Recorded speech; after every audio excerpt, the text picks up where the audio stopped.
Hello everybody, this is Kilveyshaman, bringing you something different today. I'm going to attempt to paint some miniatures on live stream. Okay? Well, not attempt, I will paint them, just a question of how badly I paint them. But there we go. So this is going to be a sort of a just chilling session where we're just going to talk about anything that comes up. But at the time, until somebody actually starts talking, I'll probably just paint some figures. Occasionally I might put the brush down. There we go. It is an experiment. I'm going to be using two cameras, and I probably will be switching mics at various points as well. So we'll go from there, basically. And right, so first off, I'm going to give you a little demonstration of, let me just bring this around. Let's get rid of my cup of coffee for starters. Just put that over there. Right. And get rid of the water. Right. Okay. So let's bring this around. Hopefully that'll be okay. We'll jump to a different scene. Okay, so what you can see by here, well, it's what you can see. It's a plastic box. Okay, so what I'm going to do, I'm just going to switch to my other mic so I can move away. Right, okay, I got one viewer. Right. Mr. One Viewer, are you by any chance my son?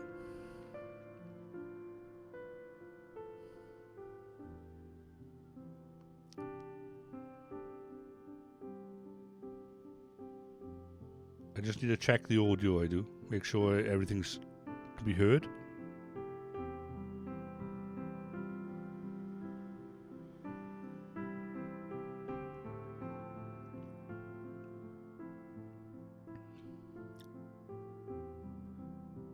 No response at the moment. Fair enough. I shall leave that be. Maybe not my son. Well, if you're a new person to the stream, thanks for joining. Hopefully this will be interesting. Right, so down to miniature painting, which is what the subject of this one is. What I've got here is a plastic box. Inside that plastic box is what I figured out were the essentials that I would need when I was at the time working in Virgin Media. And the idea was, it was really quiet. We were heading towards redundancy. There was like an hour between calls on some days. So I took some miniatures in with the permission of my manager, and I would paint between calls. But I thought, what are the bare essentials that I would need to take in order to achieve that? So obviously I had to cut down the number of paints I took. I had to take the miniatures to the minimum, brushes to the minimum, and so on. Right, so as an illustration, we shall have a look and see what's in the box. Right, so I'm just going to switch to my other mic, okay? And turn that one off. Right, so you should still be able to hear me on my head mic. Right, so it's basically the one on this wire. And we shall have a look inside the box. Right, so first of all, in the top, what have we got? So we've got your essential, sharp knife, okay? Nice and small as well. And we have a few spare blades in here. We have a GW patented file and scraper for getting the flash off and scrape your model with this. Right, you can just about see that. Okay. We have a tiny little hand drill, just in case. Generally you wouldn't need to take that with you. And we have a few brushes. Now, I've only put in some example brushes, they're just literally 4 brushes, just for purposes of this video. So let's close the lid on that. And then let's look deeper into this treasure trove. If I can get that back on, there we go. Right then, so we'll open this up. Watch it make a clunky noise. Now then, the first thing you'll see on top is, other than the tissue, is this box. Now this box is a simple cheese spread. Cover the brand. Joking. I need to pull this mic closer, do I? Basically I'm using the one on here because I'm further away from that mic. So I'm switching back and forth. If that makes any sense. Can you hear me on this one?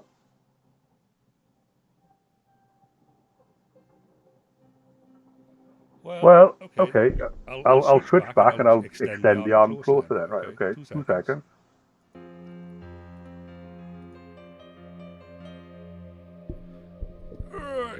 Alright. Is that any better then?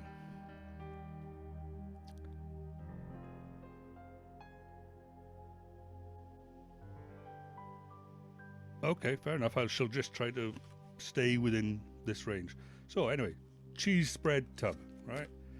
Now this is basically what's known as a wet pallet in the trade. So what we have is some grease-proof paper.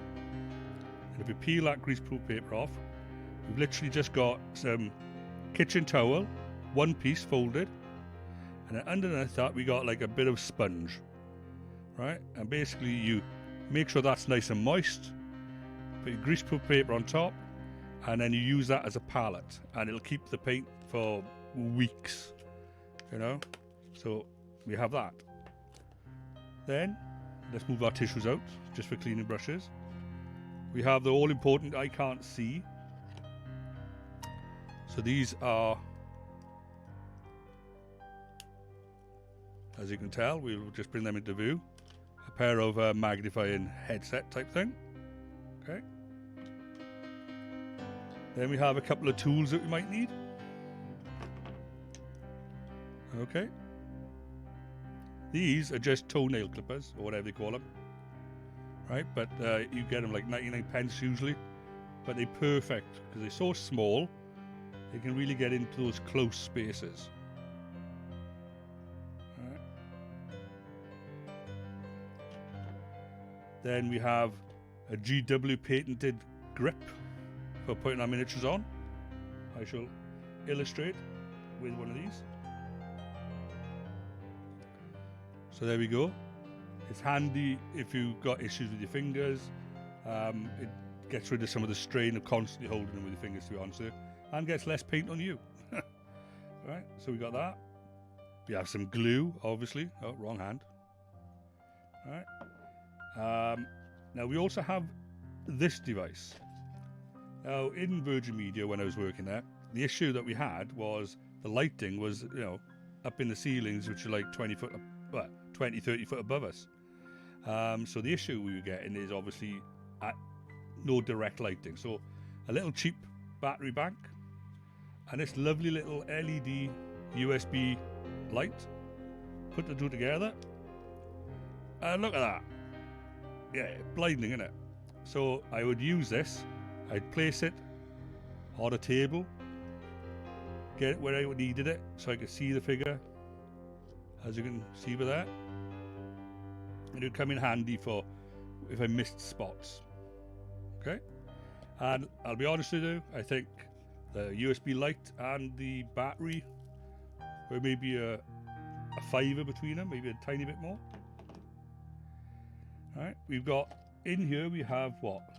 I'll show 1, 2, 3, 4, 5, 6, and that one, 7 figures. So it's a reasonable amount if you're planning on doing like a factory line, you know. So we get all those out. I'll just put them on the table. Right, and get them out of the way. Now, can't go very far without some water. So a nice little sealable, airtight tub with a bit of fresh water in. And even if you didn't put water in, most workplaces would have water, for drinking or whatever. So you just take the tub with you, put a bit of water in, put the lid back on, take it back to your desk, Right? So at least take the tub, Then we have a selection of paints. So we got our base ones, we got some varnish, some white and some black, and in this case we got a couple of camouflage colours, some greens, browns and whatnot. But we got what? 1, 2, 3, 4, 5, 6 different paints and 1 varnish.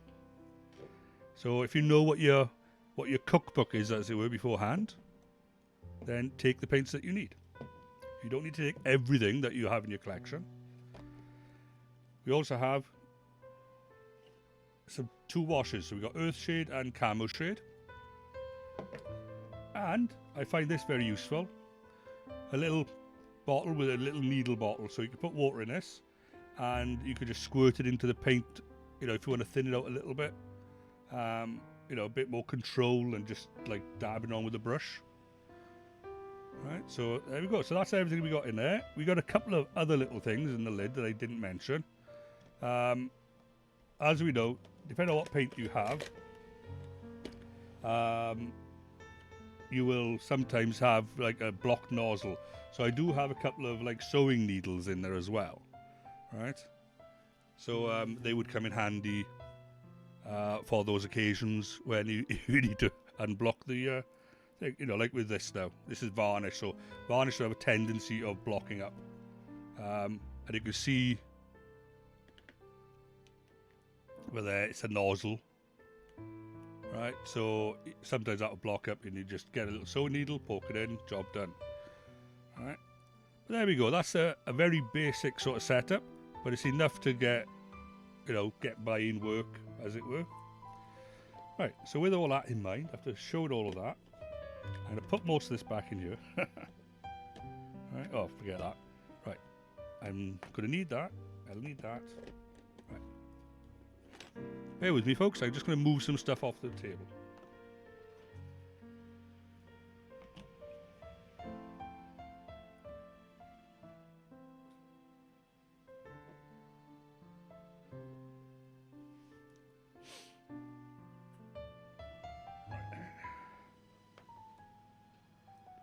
Let's move them all over there.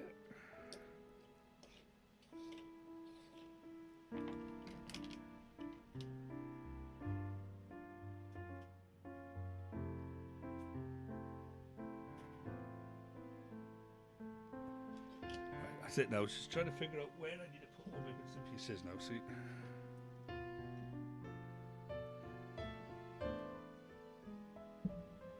So let's just move these over by here.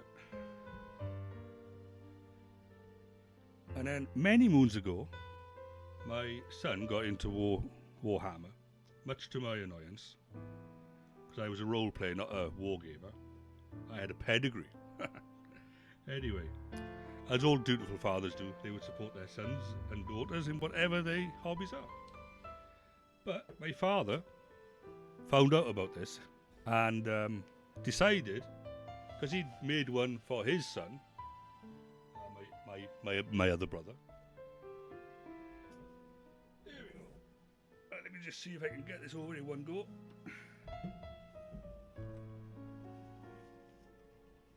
Right, okay, I'm getting tangled up. Right. So we're going to have a little bit of fun.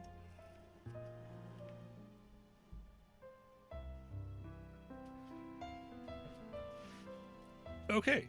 As you can see, we now have this lovely little setup that my father has made, right, with far too many brushes to count. Right, so let's get them out of the way. Right, and in fact, we'll get that out of the way as well. Right, so all I really need is this and these. Right. If only I could make that move a little bit further over there, we'd be sorted. Right there. So we just need to do a little test now to see if this works. And I presume people can still hear me?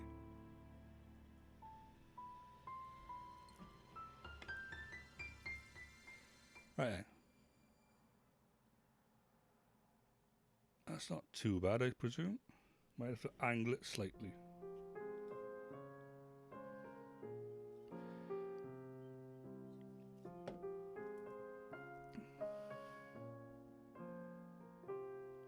Oh, hello, Clumsy.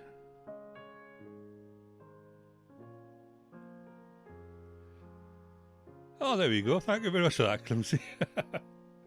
Yeah, I didn't know what else to put it under. My son said put it under just chatting. But ideally, I plan on doing some sort of like chilling and miniature painting at the same time, sort of thing. You know. But I'm just trying to get this sort of in focus. Right, now this one I literally painted about a couple of hours ago. I wanted to get my colour palette sorted out, or the cookbook.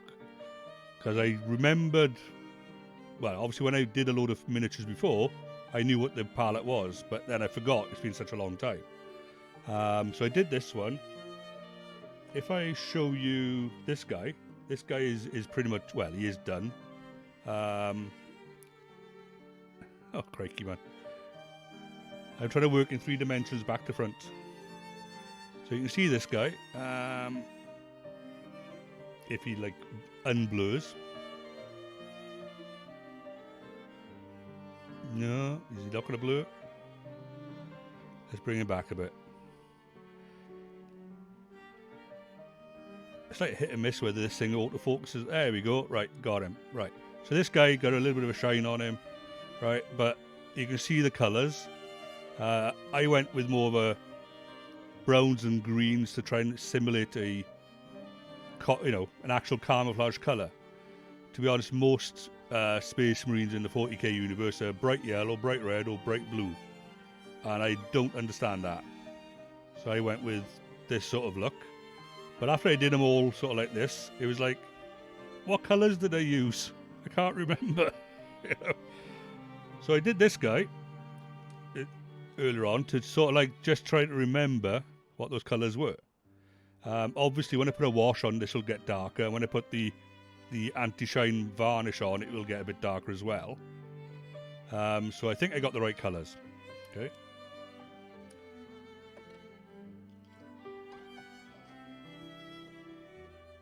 And then we got this guy. He's a little sergeant guy. Hence why he's got little red blobs on the back of his jetpack. So I know that he's a sergeant. Right. I'm not saying in any way that I am competition ready for painting, but I will say I'm what they would call tabletop ready. You wouldn't be ashamed of them on a table when you fight in a battle. You know what I mean? Hopefully, anyway. Oh. Right, so where did the rest of those guys go? Right, so we got him. Right,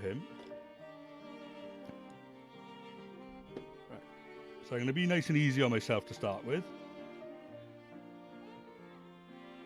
We have a selection of figures by here.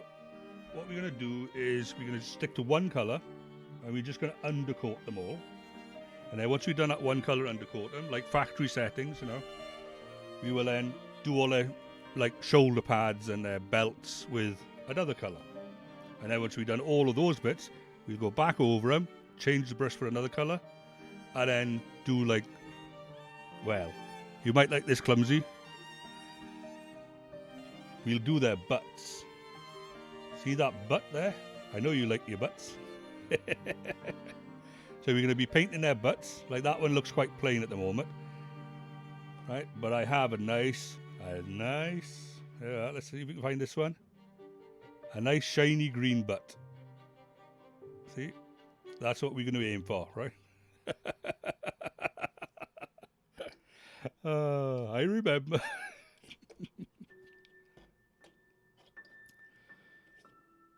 Right then, so now that we got all that set up, right, let's find my wet palette. I put it somewhere.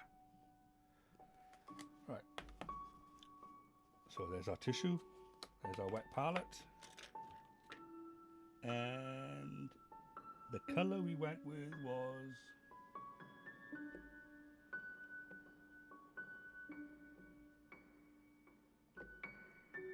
it had a really weird name. And I got him put it somewhere else. Where did I put it? Ah, here. Okay. You wouldn't believe it.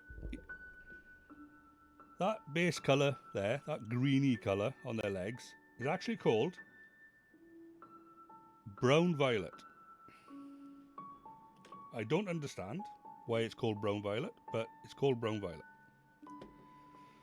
Right. So, give it a good shake.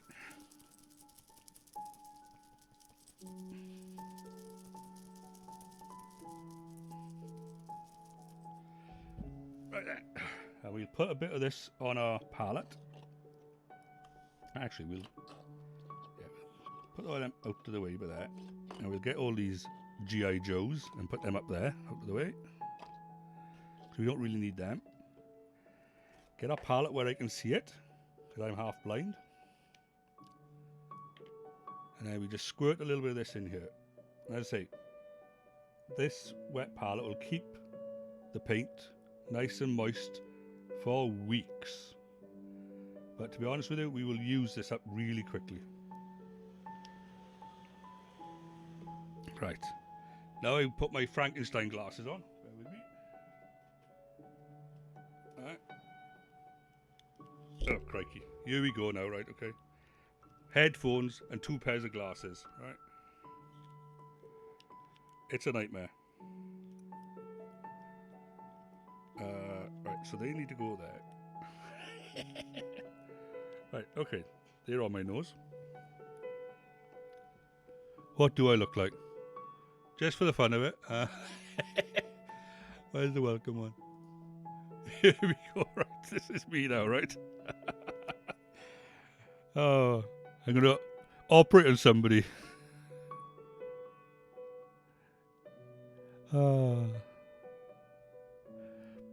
So, here we go then. So back to the miniatures. You don't want to see me and my lenses. Right then. So, we got our brush. We got a bit of water by here. And this is a simple starter brush. We don't want anything fancy at the moment because we're just undercoating. So we don't want like a really high detail fine brush. We just want one that'll do the job. And the job at the moment is to plaster this from head to toe in green. Right? So a nice easy job really. Right. If I can see what I painted. Oh. So it's advisable to try and get into the cracks sooner because you can still see them when you got only a bit of blue there in the way. And then do the easy bits after, sort of thing. Alright.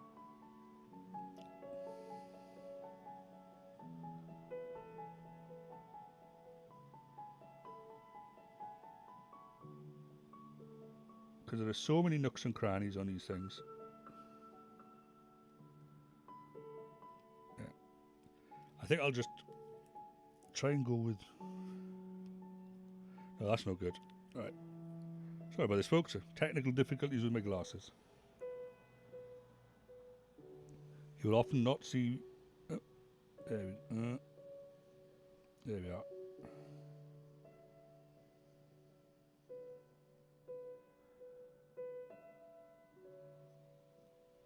Unfortunately, I'll be moving the miniature in a way that helps me see it, not helps you see it. What's the name for Clumsy? You know about my son's name, is it? King Panda or something else?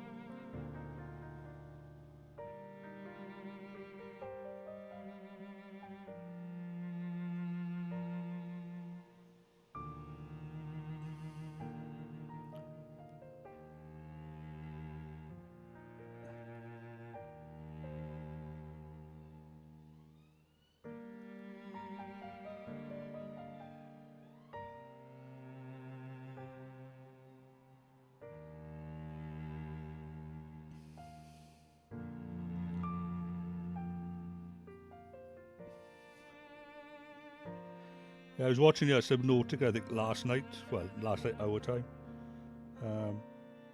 I didn't announce myself, I just was like in lurk mode.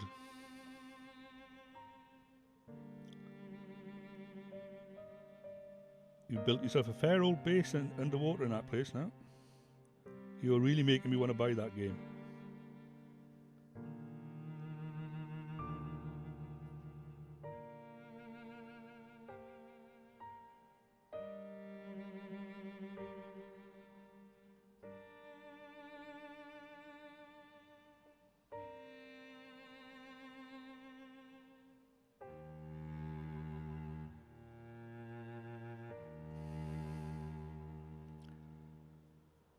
Oh, Brown Violet. Oh, that's what the name was, yeah. Sorry, I figured that out now.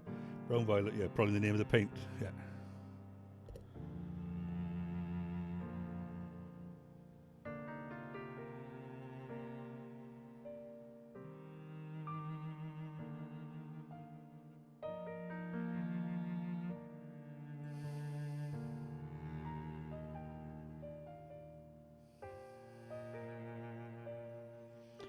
Now, obviously, people have airbrushes and they can do this with airbrushes and whatnot. And brilliant if you can, but obviously with an airbrush, you need good ventilation, ideally be outdoors. Now, what I have done in the past is I used to buy spray cans of paint. They were like cheap, only like £1 a can or $1, whatever. And they actually had a camouflage range, jungle green, desert sand, and so on. And I used to just undercoat all my figures with whatever was the predominant colour for that figure. So in these instances, I would just spray them with the jungle green, and then I'd just touch them up with all the other colours. But at least you had that base coat down. But I found that with the spray cans, it was like you'd be under there, and there'd be like gaps.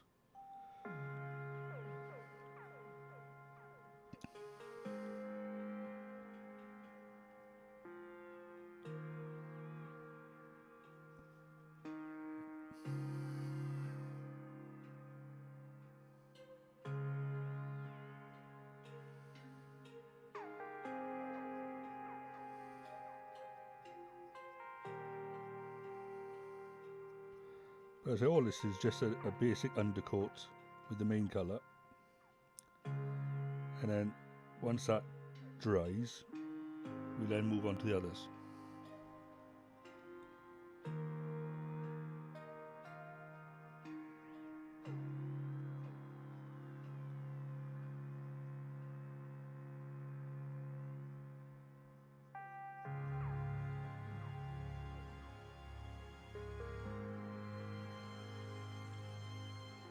I hope you can all hear the music.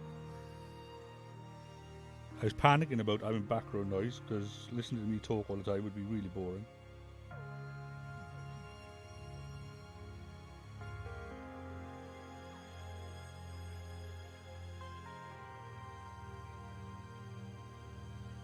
And if anybody starts calling me Bob Ross, I will be deeply upset.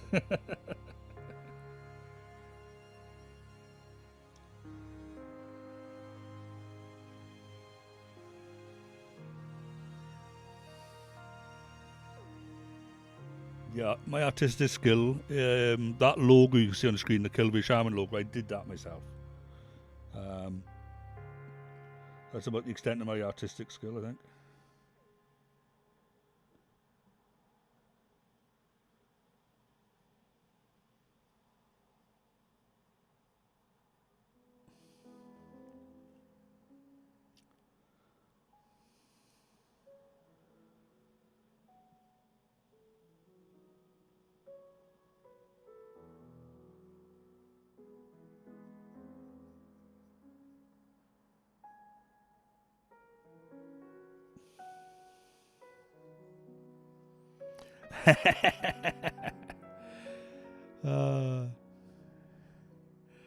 Brilliant. Somebody.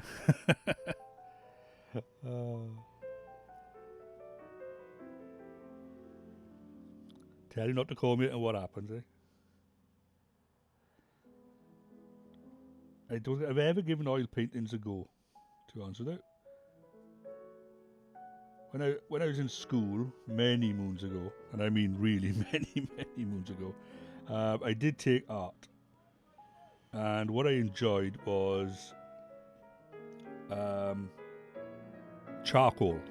I like working in charcoal.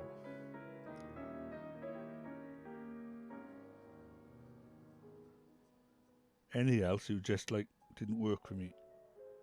I spent weeks trying to paint this plant, but what I didn't realise is the plant kept growing. I'd go back once a week to paint it, and the plant would have changed in the week that I was not there. And I'd be like, what? I can't find that leaf. Where's that leaf moved to? You know. And in the end, I gave up trying to like copy exactly what the plant was, and just counted roughly the number of leaves. I thought that'll do.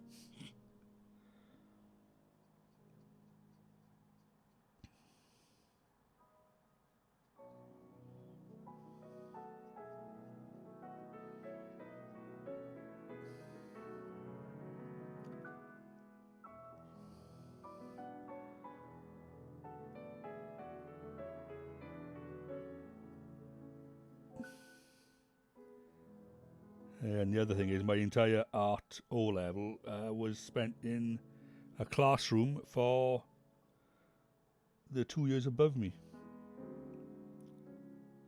The way they do it in Wales anyway was to try and coordinate the number of pupils with the number of classes, is they give you lists, like pick one from row A, one from row B, and so on.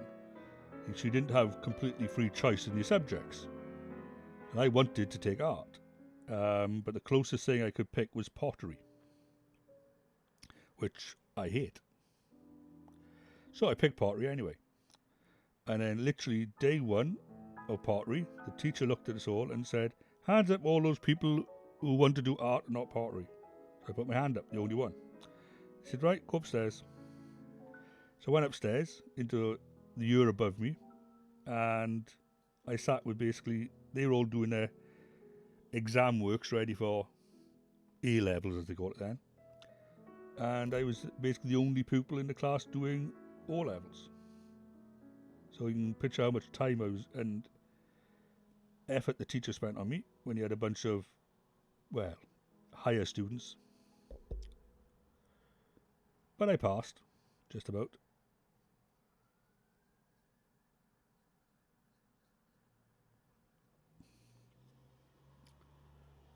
Oh, crikey. Don't want to look at this close up, we've got so many gaps in there.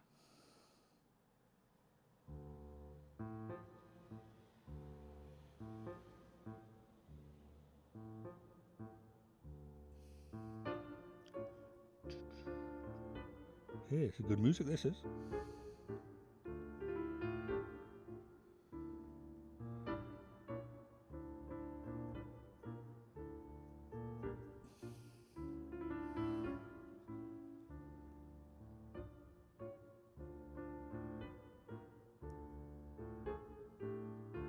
It's getting a bit dry.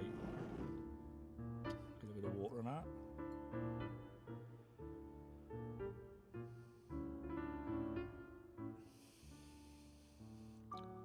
In some ways, the thinner you can get the paint, the easier it is getting into the gaps. So I say all we want to do is just give it an undercoat, really.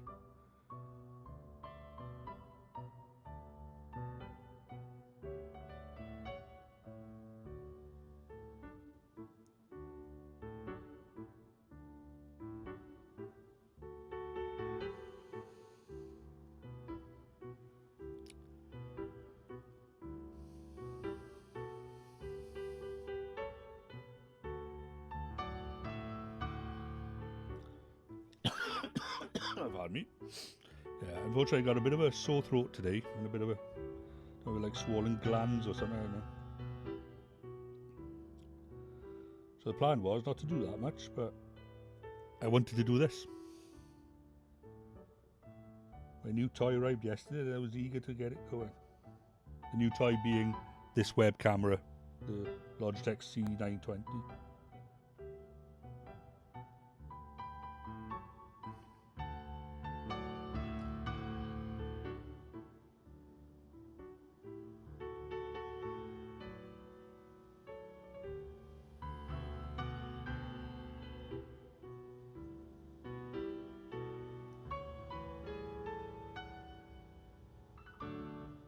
Seriously, I must be half blind. I'm looking at this figure and I say, I thought I did that bit.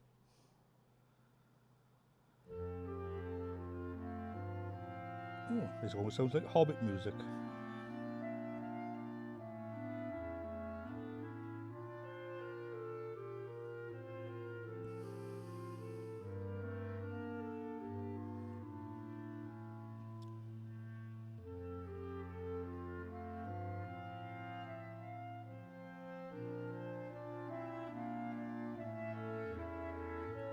One of the crimes I'm guilty of is I never paint the bases.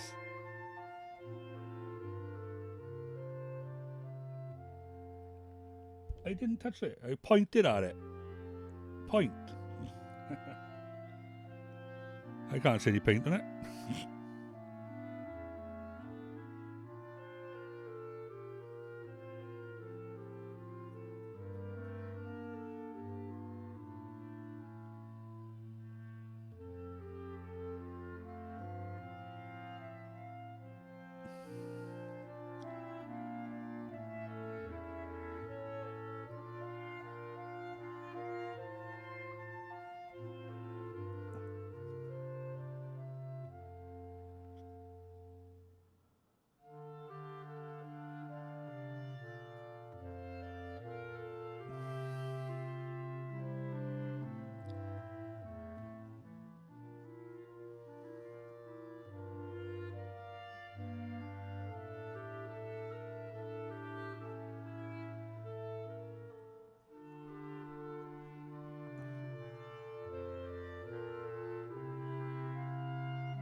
get under his shoe there. If I can remember which angle. There we are.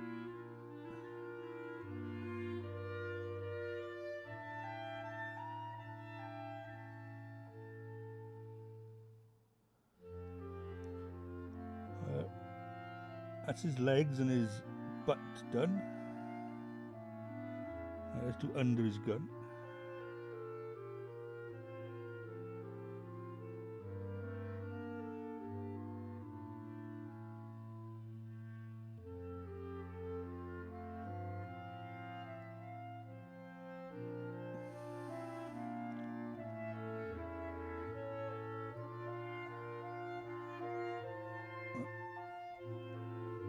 So you've got to get some really weird angles to.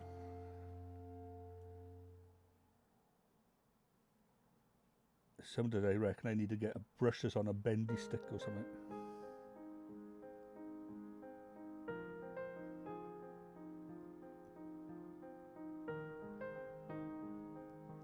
If anyone wants to invent a bendy brush, let me know.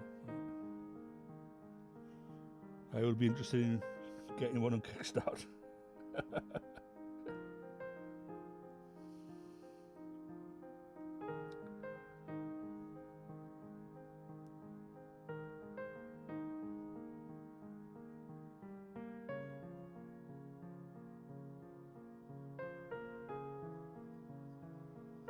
Look, we don't have to worry too much about the gun because we'll be painting that a different colour anyway.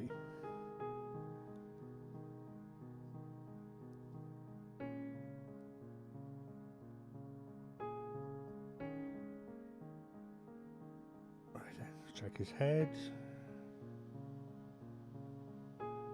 That back of his jetpack needs a little bit.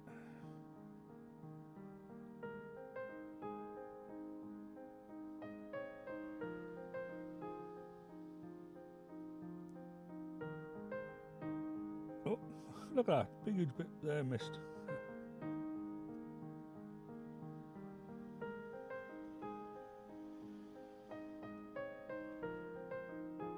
Right, there we go. So that's number one done. Now on to the next one. This is going to be endless, I tell you. Absolutely endless. So, connect.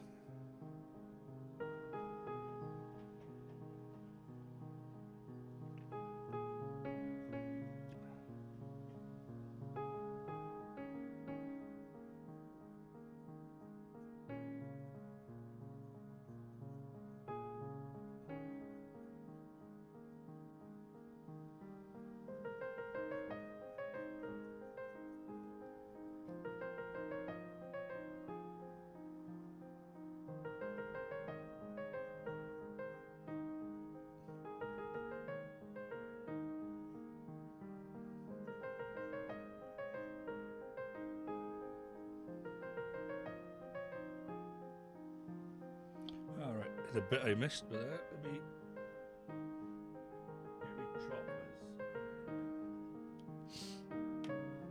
There's usually bits of what they call flash or whatever.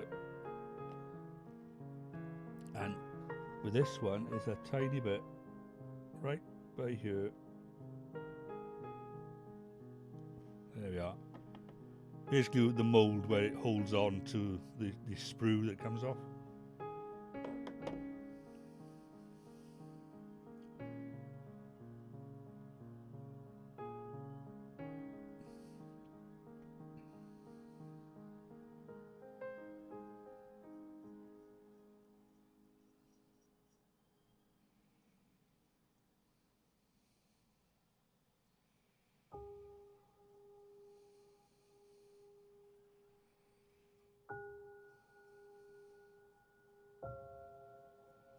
Now, one thing I don't do, which is probably highly recommended, is washing your figures in soapy water to get any grease off them, as I am evidencing by here, with the paint not sticking.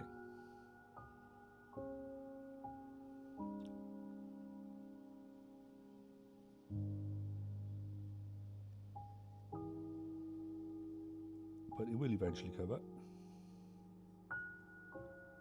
You can see how it's pooling on that shoulder, sort of separating. Well, you might be able to see it.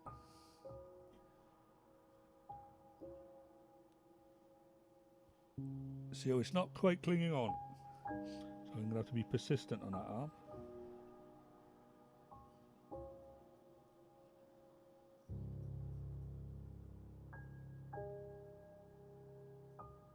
But ideally, yes, if you prep your figures, then you have a lot less hard work ahead of you.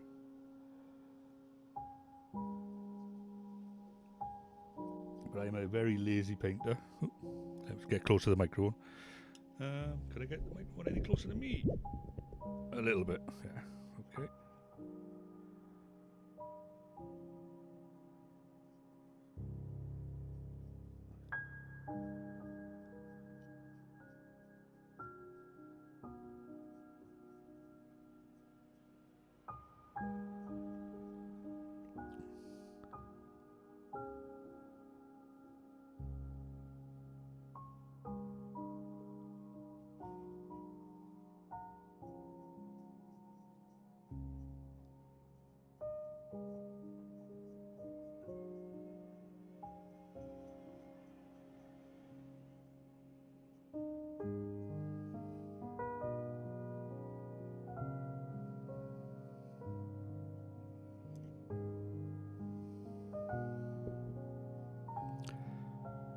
Headbutting the microphone now.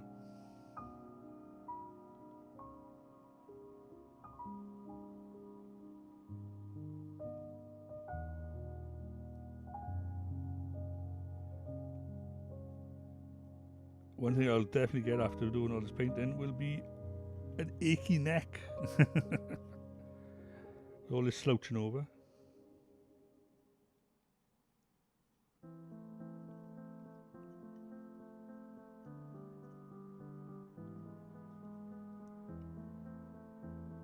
Now, the reason why I have these particular paints on me is my grandfather used to tell a story, right, when he was alive, of cycling around France during World War II. I would say, how do you get that scar on your back? And he'd say it was a shrapnel wound. And I'd say, from what? So he'd explain. He would be cycling around on his army issue cycle or bike, and he went over a mine and it exploded, obviously. And I never quite believed that he was in the army and he was cycling around on a bike. I thought, that doesn't sound very army-like. You should be like in a tank or in a jeep or marching or something, not cycling. Anyway, years and years and years later, after he died, I got into various war games and whatnot. And there was a particular company that were doing a range of World War II soldiers. And one of the figures that they had was of a British soldier on a push bike. So I decided that I would buy a couple of these figures and paint them up for my mother and my two aunties as a sort of remembrance of my grandfather.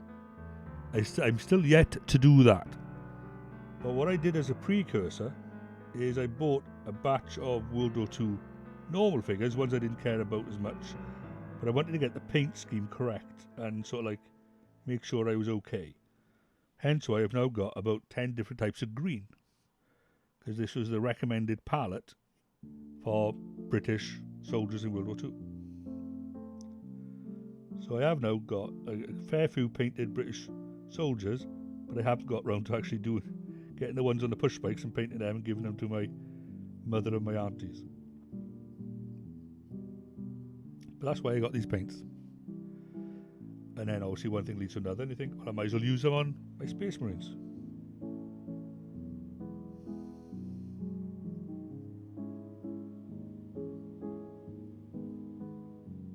But it started off with good intentions.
for those who have just joined us, and for those that haven't, or whatever, what this is a just chatting session where I'm illustrating my really bad painting skills with miniatures.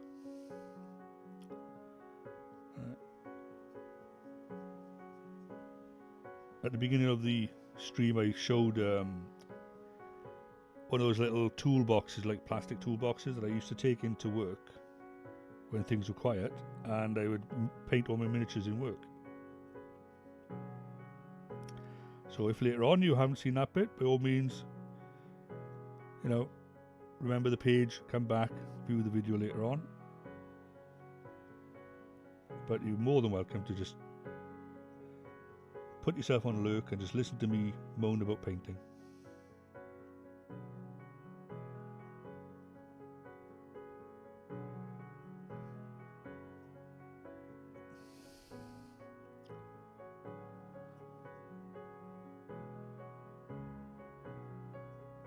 But what we're doing is we're just going to base coat a load of figures with one colour before changing colours, and then we'll assembly line, as in Henry Ford assembly line, do the next colour on all of them, and then do the next colour, and so on until they're painted to a tabletop standard. Not a Judge Golden Demon Award standard, just a tabletop. Battle ready, we'll call it.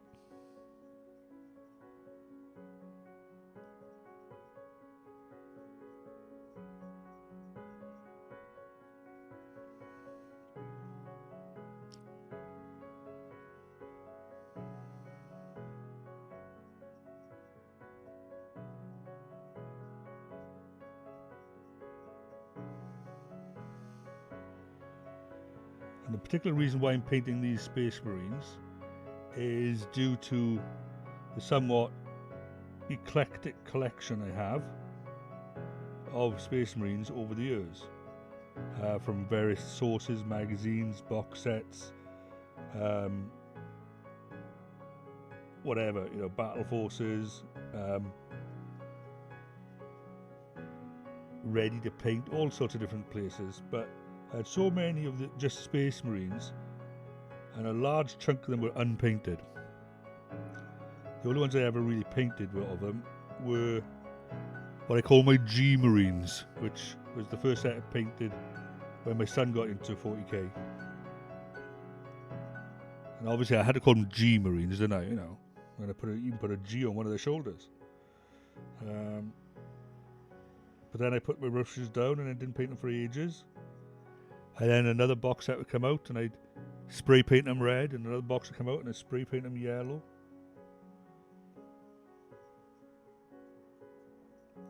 And then I decided, wouldn't it be nice to do a unified force, irrespective of what their shape is or their size is? Call them as it were, Imperium and Man or something. And just have them all in the same sort of basic colour scheme.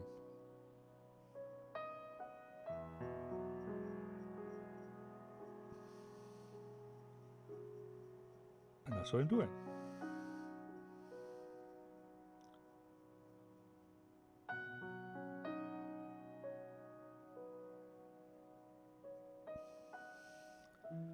The only thing, it will break my heart when I have to go over that first bunch of G Marines that were all in black and repaint them green. It'll be like almost the end of a legacy. So I might exempt them and just say they're a specialised unit or something.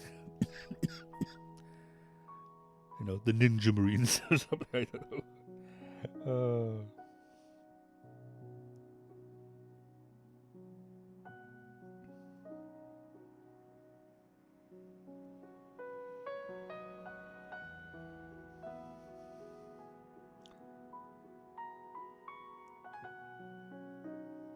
Yeah, the quickest way to paint a figure, by the way, is to paint it all black. Dunk it in a pot of black paint. Say it's a ninja. Whatever he's wearing, it's now a ninja. Or Black Knight.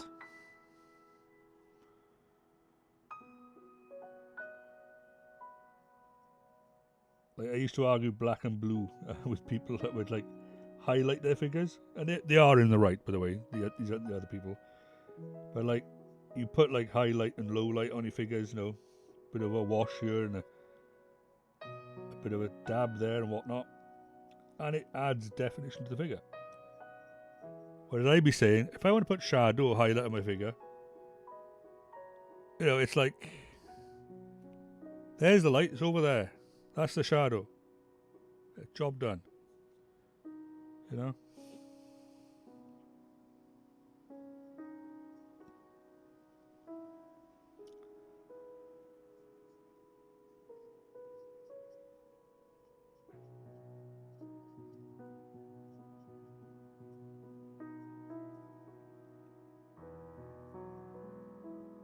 I think this one is pretty much...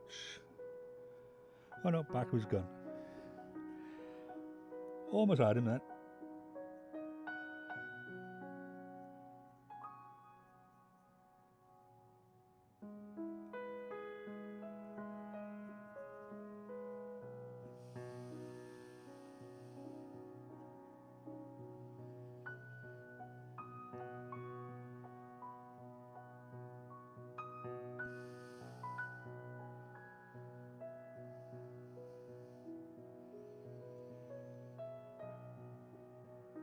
Oh, a bit for that.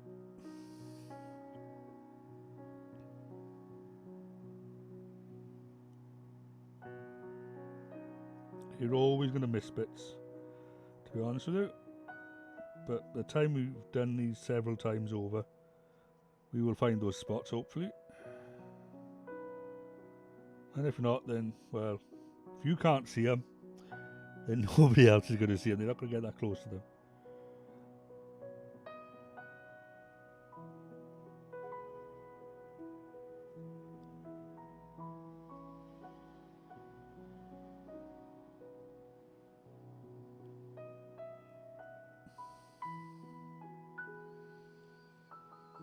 If they were that close, someone would say, "Oi, get off me figures."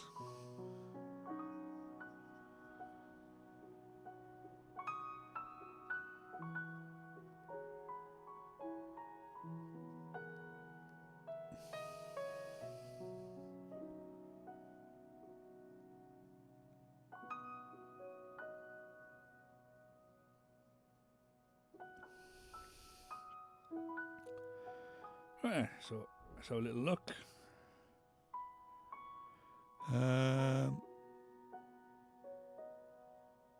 He's going to zoom in for us. It's going to be nice.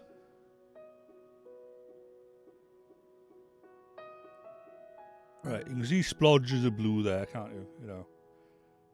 But when you realise that blue's coming off the lens of the web camera, so yeah. So I say that's just an undercoat. Okay, so we move on to the next one. And thanks for that, Clumsy. At least somebody's appreciating it. Right, so we put him down. Up on it. And let's move on to the next one. I say, in the end, we want to get to, you know, like this sort of detail. You know, like gunmetal for the gun. Those little ammo pouches, we want to like do them in like a brown. Do his like arse in a green. If I can get his arse on screen.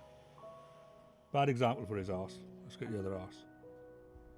Or behind. Or no, still not getting him. Yeah, I see there's a like shiny green. It's a dark green, but it is there. But what I've also done with let me just get another figure.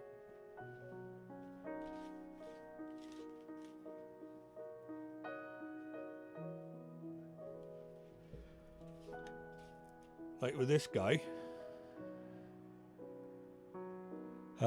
he's got like a different colour on that shoulder pad, right? So what I'm using that is as a, like that's the unit he's in, sort of thing. Everybody has that colour shoulder pad, but depending on the unit you're in, you have a different one on this side. Like with the clone troopers in Star Wars, they would have a yellow shoulder pad or a red shoulder pad or a blue shoulder pad or whatever, you know. Let's see if we can get his face going. Come on. Gives us your face. we nearly had him.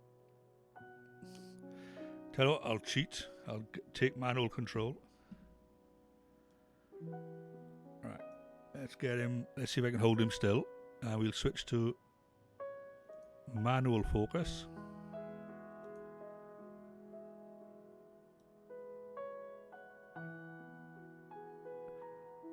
There we go.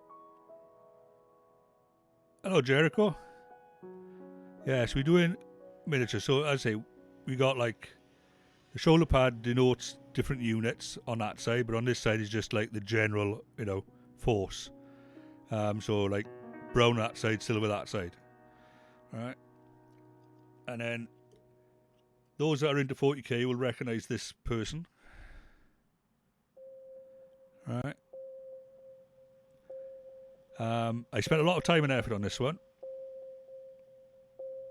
Okay. As you can tell, he's a bit of a commander type.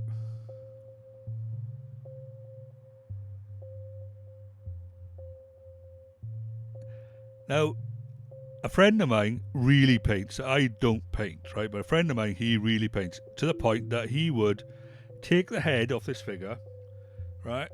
And there's my finger, so you get an idea of the size of his head, right? Tiny.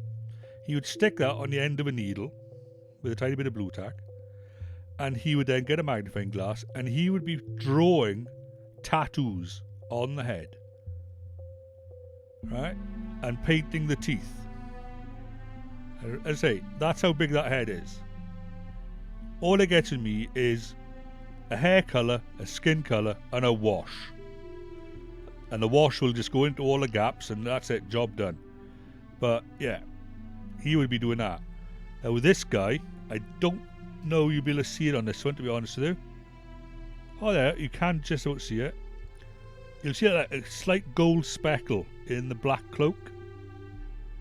Just sort of like the odd bit of gold speckle. Right, now that was an accident. All that gold I painted him on his shoulders.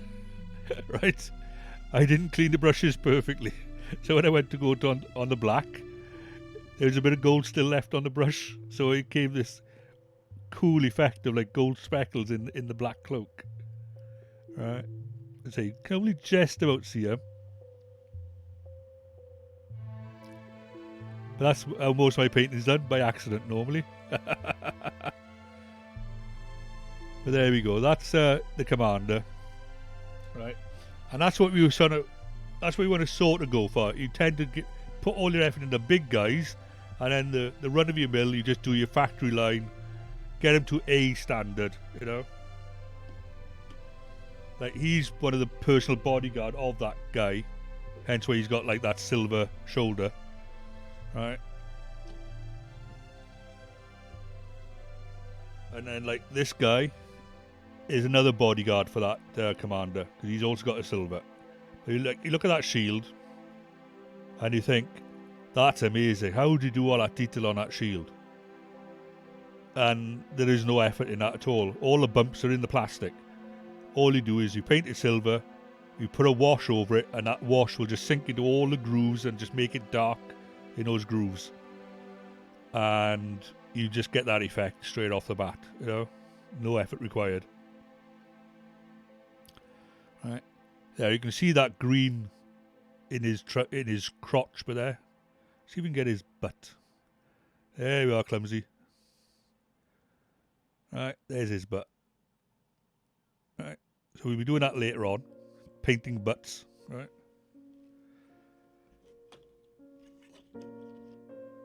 Right, so, number 3.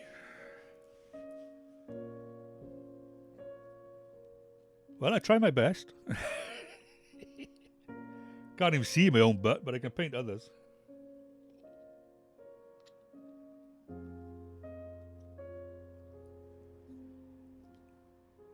Right then, so just give the brush a little bit of water, just to soften it up a bit so it doesn't dry too much.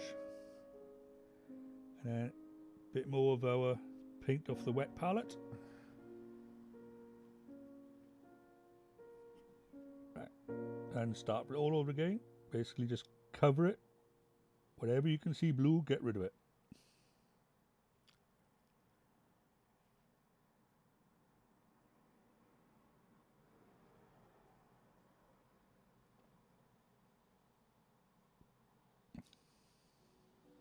But if I can find a way to make painting quicker, I will. I mentioned, I think yesterday or the day before, I was on stream, I think I was talking to somebody, and there's a unit called the Tau. Basically, they space fish. Humanoid, they've got arms and legs, but they basically fish people. And I followed the exact colour scheme suggested by Games Workshop to paint one. And it took me like all day to paint one figure. And these figures are like, I think 16 in the unit or something like that. And I thought, it's going to take me like 2 weeks or more just to do this whole unit. So the following day, I nipped down to a place called Biology, bought a bunch of these £1 cans of desert coloured paints and whatnot. And I just went up the back. My patio table is now black and green and all weird colours. But anyway, took all these plastic miniatures out the back, put them on this patio table, then spray painted them with this desert sand colour. Then I quite literally let them dry, put a wash over them, and then just did a bit of highlights. Like, you know, if they had a gun on them, paint the gun. You know, if they had a shoulder pad, paint the shoulder pad. But the bulk of it was done. And I did like all the other figures for that unit in one day, as opposed to doing one figure a day.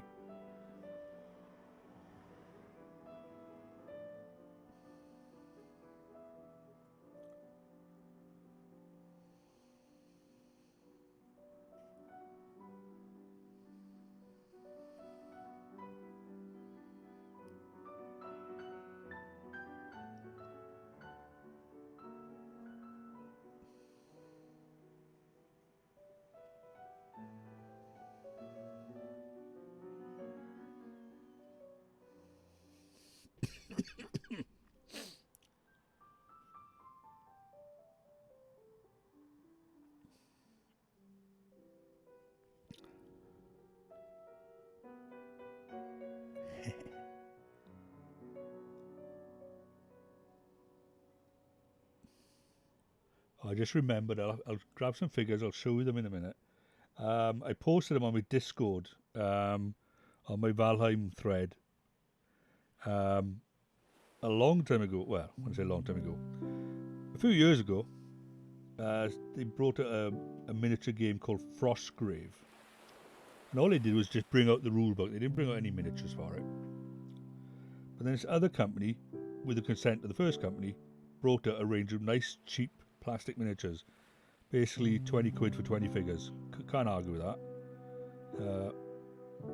But the layout was basically 5 figures to a sprue, 4 sprues to a box, so on. Anyway, this game was meant to be like a team-based thing. You'd have one wizard in control, and then a bunch of hirelings as his followers running around fighting things for him.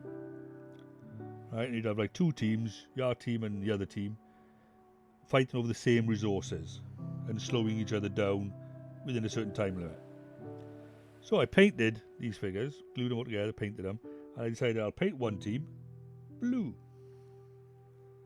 and the other team I painted purple, just to give them sort of a uniform, as it were. And years later, a game Valheim came out. And I looked at these figures, one of them standing there with a bow, another one standing there with a wooden shield and a torch, another one standing there with a sword, another one with a mace. And I thought, these look like a bunch of Valheim Vikings wearing blue troll armour.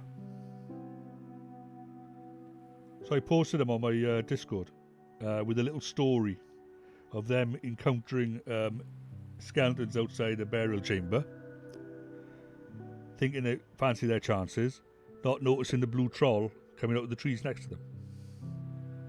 And I just happened to have a mountain giant figurine going spare as well, so I used that as the troll. But yeah, rather amusing little scene, 4 photos. If you want, check it out on the Discord, have a laugh.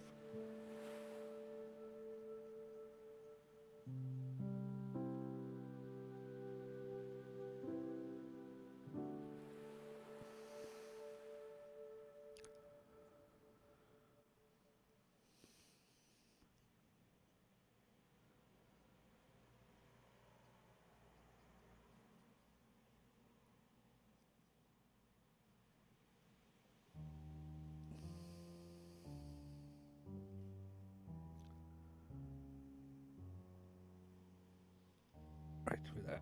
Let me see if I can get that one. See another one of those bits I missed.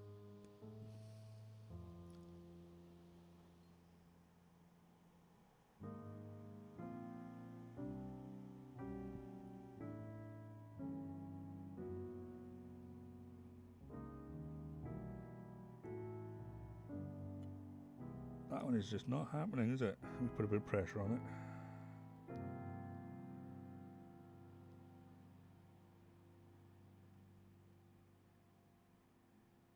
Right, okay, that didn't work. Sharp knife time. Oh, sorry. Sharp knife time.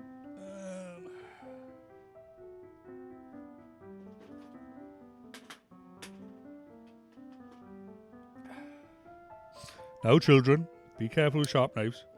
Always ask an adult first. As he proceeds to stab himself. Right.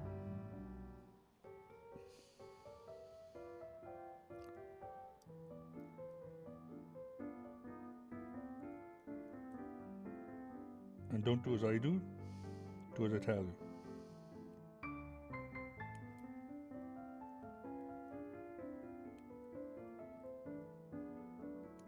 Reminds me of grandmother cutting chips out of potatoes. I shall illustrate with a paintbrush, not with a sharp knife, but my grandmother would peel spuds and then chop them like this towards her thumb, the potatoes. You know, cut them into like fritters and then chop them into chips, and she'd be like that fast. And I'd be thinking, she's going to chop her thumb off one of these days. But she never did.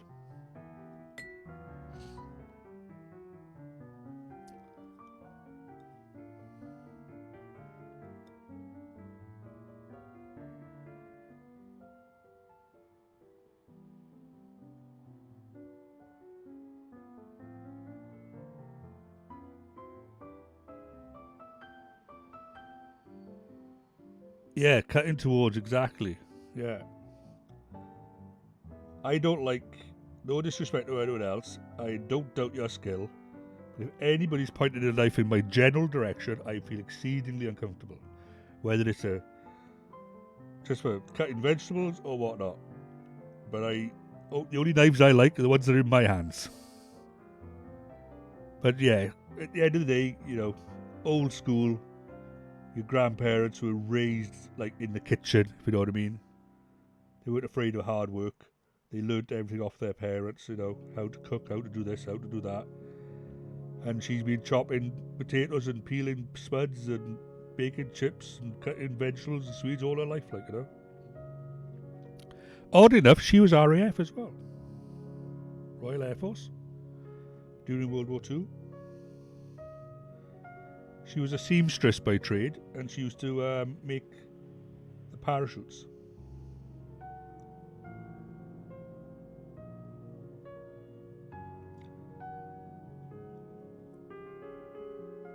Yeah, Yayan. Oh, yeah, you've done an invite by there. Thank you, Yayan. Right. My grandmother was in the RAF, and my older brother were both in the RAF. And one of my younger brothers was in the army, and my grandfather was in the army. Although he had a reserve trade, so he didn't go until late. Because he was a bricklayer, so they needed houses to be built and whatnot during the war. And that is how my grandfather met my grandmother, oddly enough, during World War II. She was home on leave, and she had waiting at the bus stop to go home. And my father was volunteering on the back of the fire trucks. And he passed her by, you know, a woman in distress waiting for a bus, offered her a lift home on the back of the fire truck, and one thing went to another.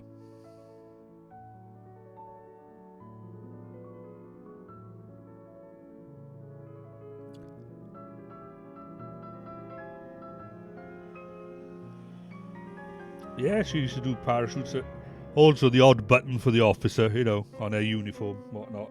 You know, the general odds and sods. But her main purpose during the RAF, other than, you know, the basic stuff, was to basically make the parachutes.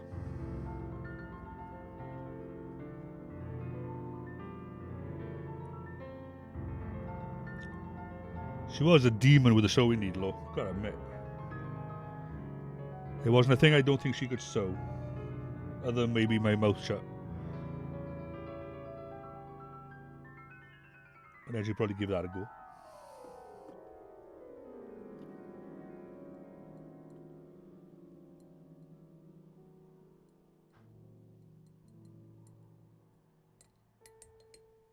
Right, bit more paint in the palette.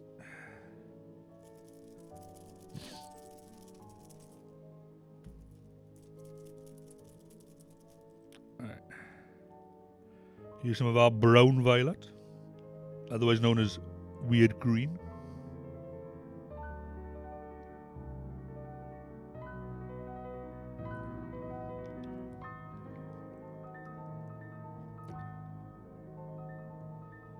Yeah, if you are able to go to the Discord though and have a look at his photos, I'm sure you'll have a laugh.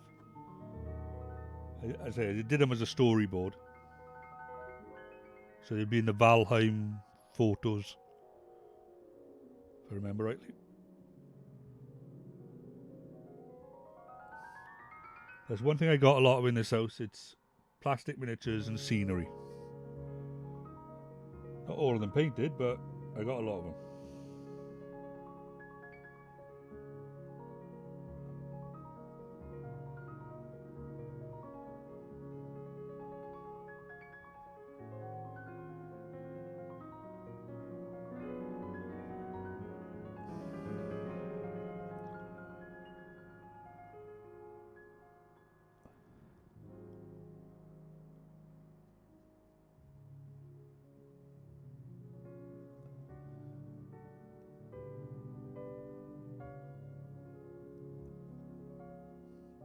That's very watery, that bit is. It's going to definitely need another coat.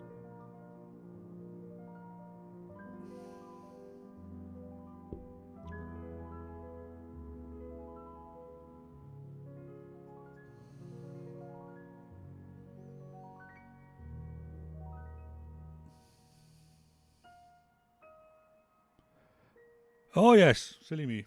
Let me change that. Thanks for that, son. Autofocus. Apply. I'd fall apart if it wasn't for him. Tell you. Once again, boy, you can have 100% pay rise. Just 100% pay rise on nothing is, well. I did give you a Kit Kat earlier on, so there we are. He knew it was a home brand of Kit Kat, not the genuine one.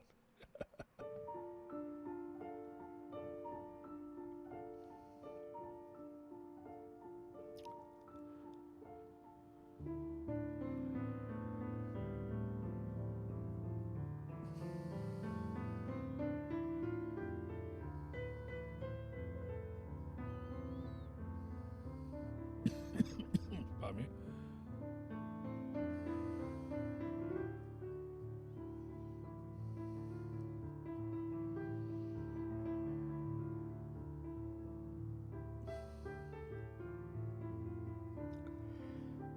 So it's like with building a house. This is. Yeah, I have you a banana. All right. You mean the milkshake? Well, I didn't ask for it though, did I? You offered. It's different. You asked me for a Kit Kat. Innit? Oh, crikey. Bear with me, folks.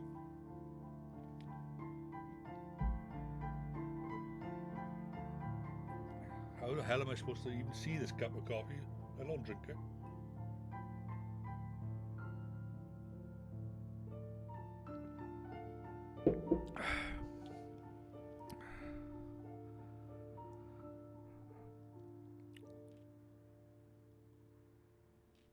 All right, Wilson. This is for your benefit, okay, Wilson? Just so you can have a giggle. And for Jericho, I think. I think Clumsy's already seen this. This is me, the mad scientist, look. Right. All I need is somebody to operate on. Or maybe a bomb to dispose. Not dispose, to disarm. Right. Yeah, I am indeed missing the white coat. Yeah. Right, but there we go. Let's go back to the less painful view. Right.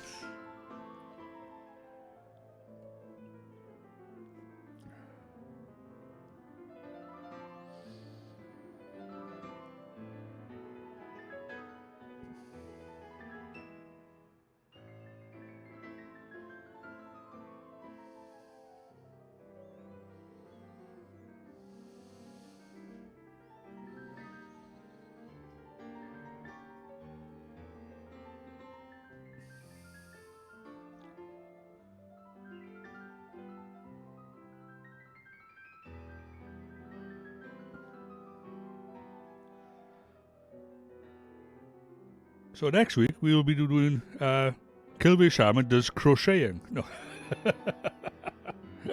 Well, Kilveyshaman does knitting. Which I am able to do both. Crocheting's easier than knitting though.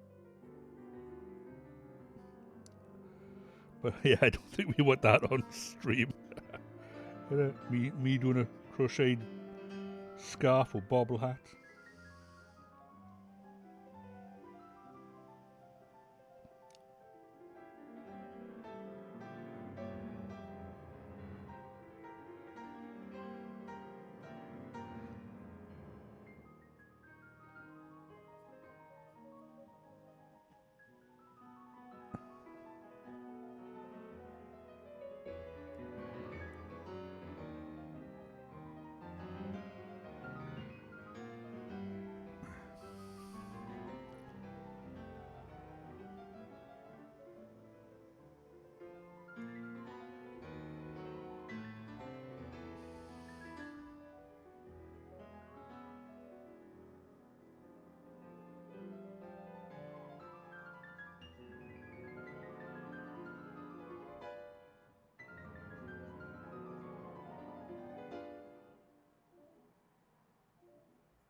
Get right into that. For some reason the shoulder pad's a bit more hollow on this one.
Right, I think he's done. Although you might need another just general once over. And let that coat dry, and then we'll put another one on him another time. Right there. Now, this guy would be quite easy to do because he's open plan, we'll say.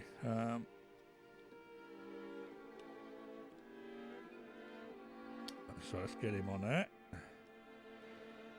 as you can see with him, his arms are not crossed over his chest for once. So that should be a nice dawdle for doing his chest and for doing the back of the gun. Yeah.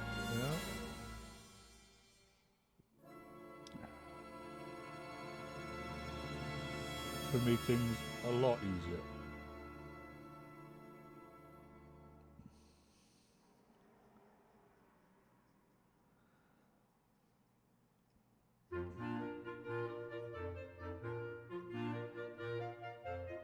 If only all the figures were like open plan like this, would be much easier. Oh.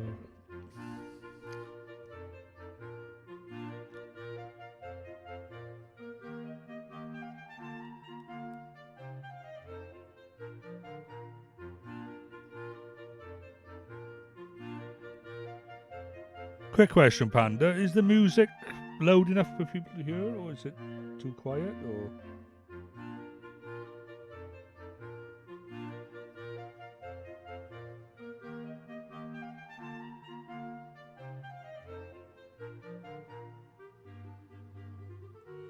That's okay then.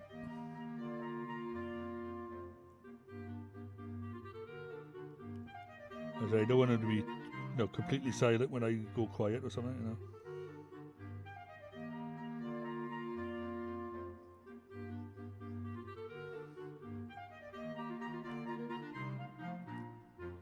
Oh, we missed the atom shot, boy.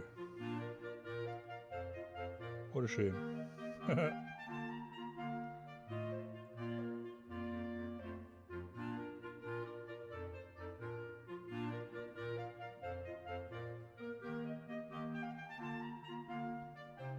Yeah, I think that's down to the music more than anything. The actual song rather than the volume.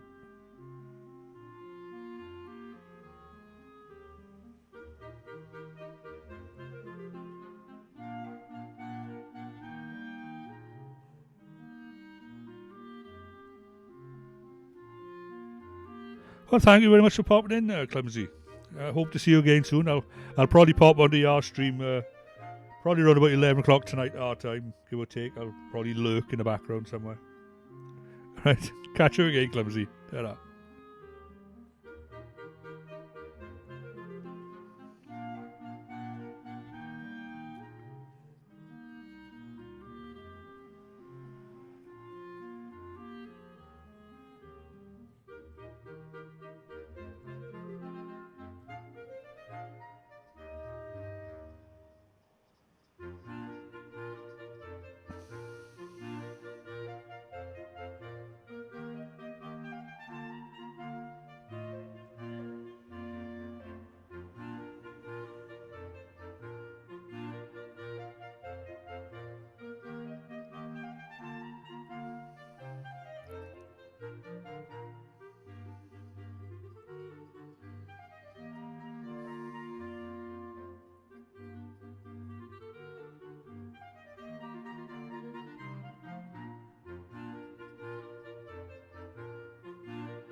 Yeah, when you're doing your base or undercoat, don't use a good brush.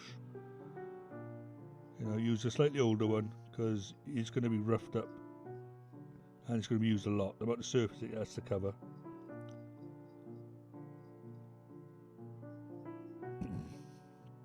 So that's why I tend to use these like starter brushes. They're perfectly fine for that. And I got about 10 of them.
Craigie Mayor's getting cross-eyed now.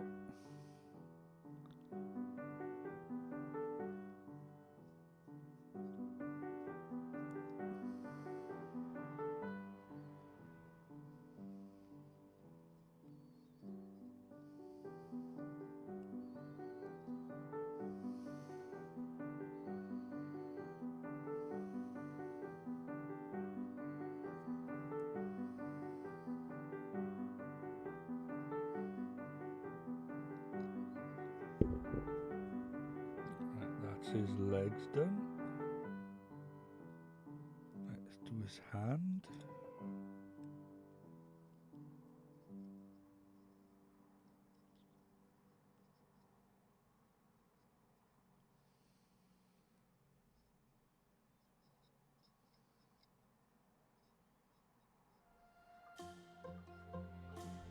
Bit of water.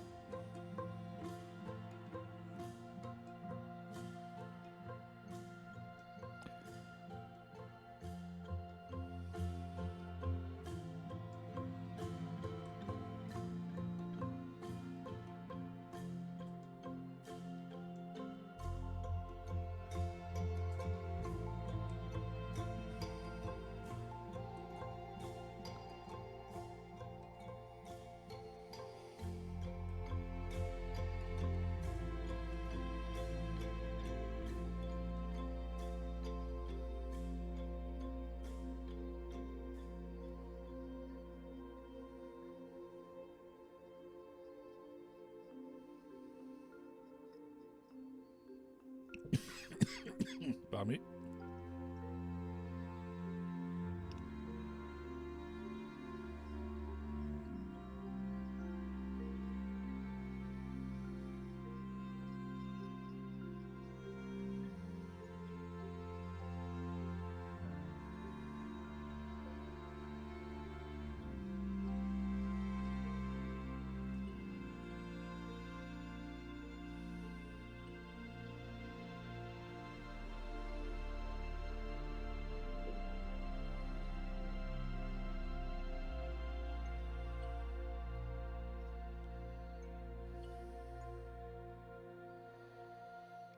What are we looking at? I still got his jetpack to do. The big blue thing I haven't done.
We're getting low on paint again.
Just give it a once over, make sure I got everything.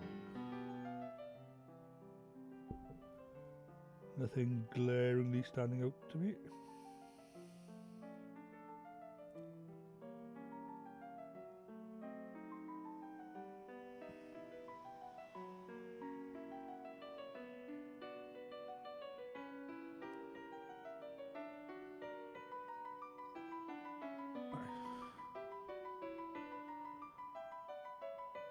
Will he focus?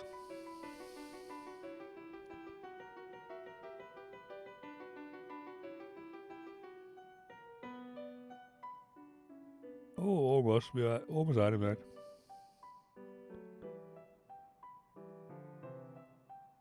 There we are, so that's him. Right. Put him down now, and move on to number 5. We're plodding along here, aren't we?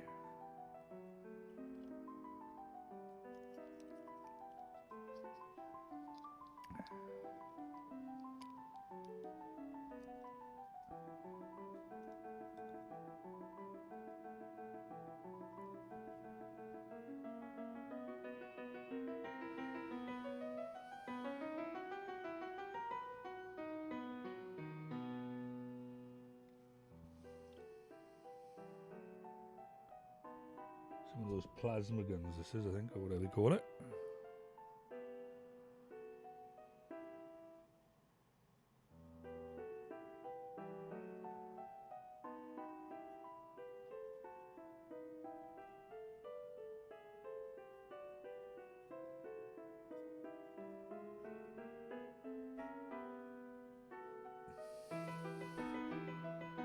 What I need to do is sit back, I think. I'm starting to lean more and more forward all the time here. At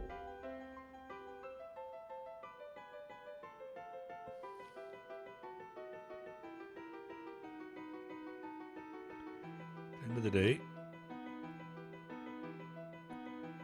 I could just do that, couldn't I?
So has anybody else had any experience of painting miniatures by any chance?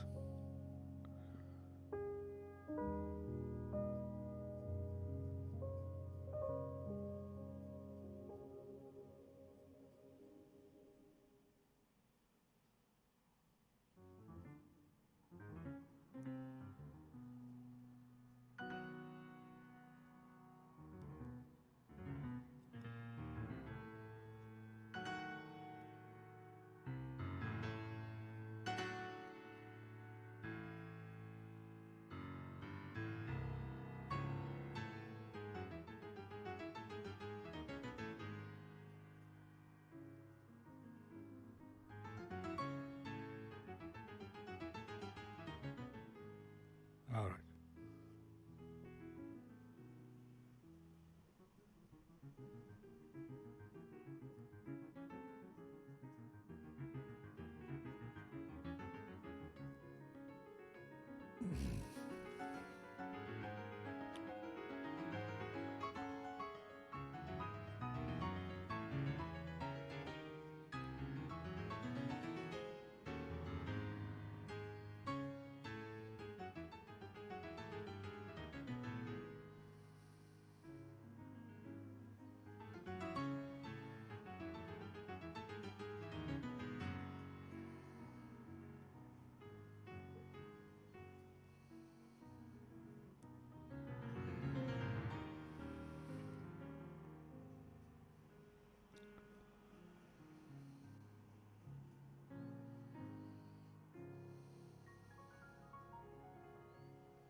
This one's nearly done for the undercoat.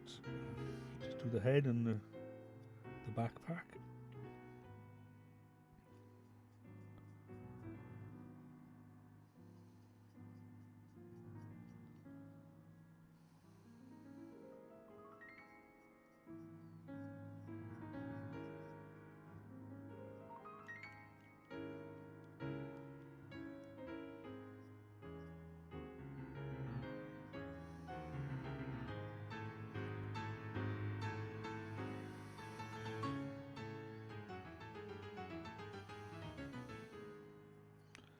All I'm going to see when I close my eyes later on is green and blue. Or to be exact, brown violet. Apparently not green, but that and blue. That's what I'm going to see. Nightmares of it.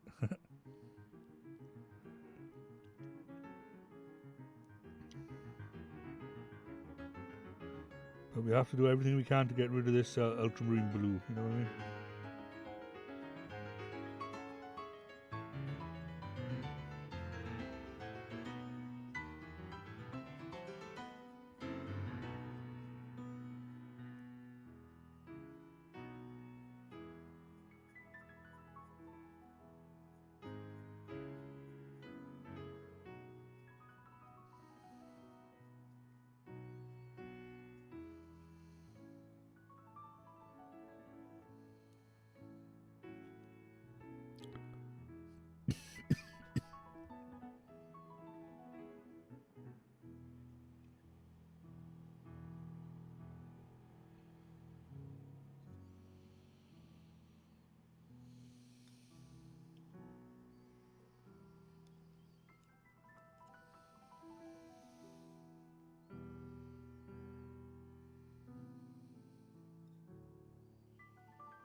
keep headbutting the microphone here. That close to it.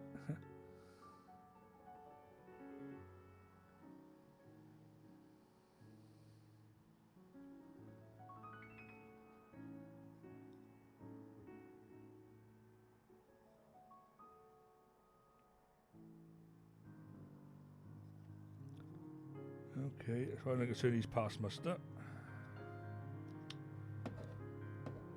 So you can go up on here as well. Move all down one.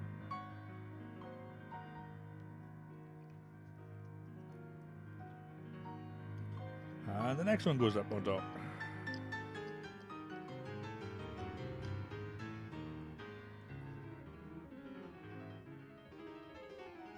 So another guy with a big gun.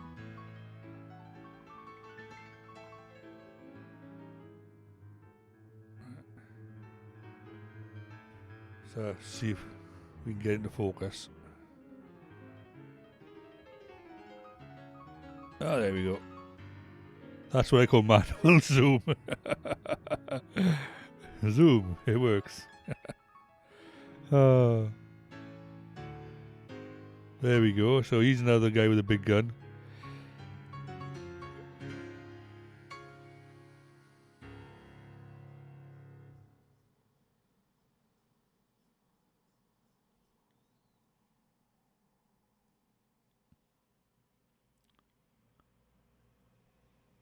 All right.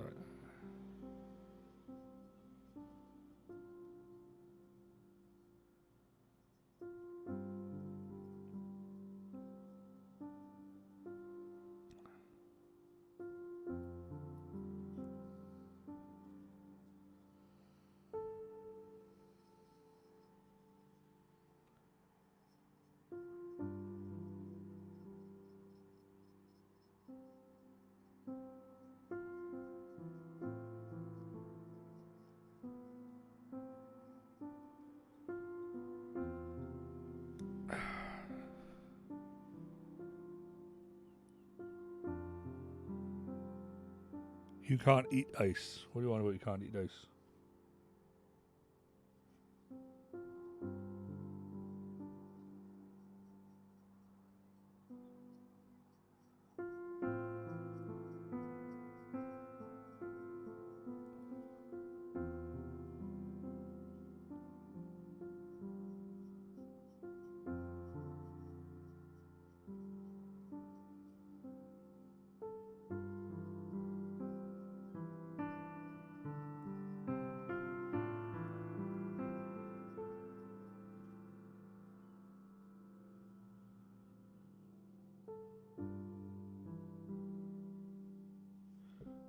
All right. Yeah, but I still have to cook it. You know, it's in the microwave.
some more paint. I need to stretch my shoulders a bit. All this hunching around. And a few puffs of music.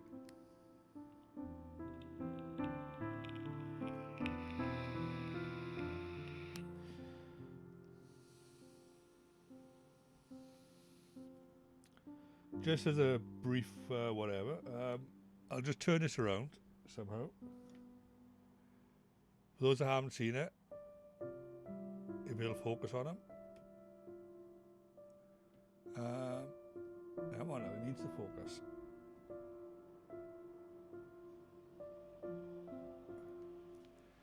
Craig, are we going to do manual focus all the time here?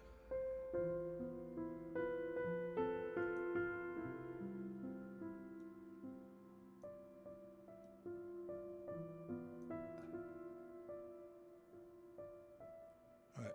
Those are the forces I have painted most of them. But there are all the blue ones need to be repainted, all the silver ones need to be repainted.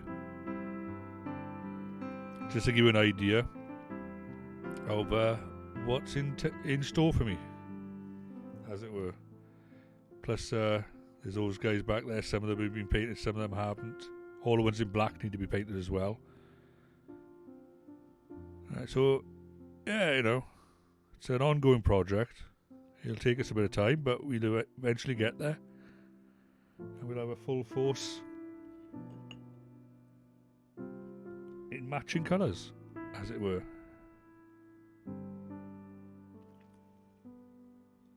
Right, let's put this back on auto.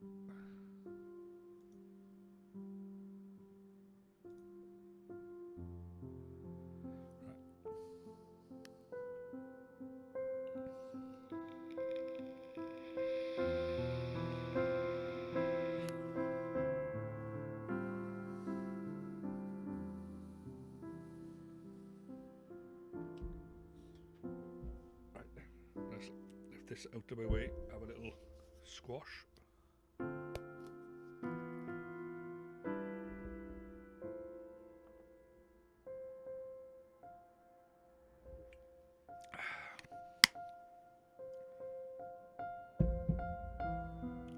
Right then.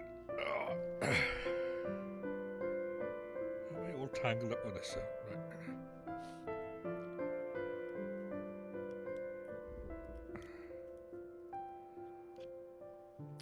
So, get some more paint on the palette, on the wet palette.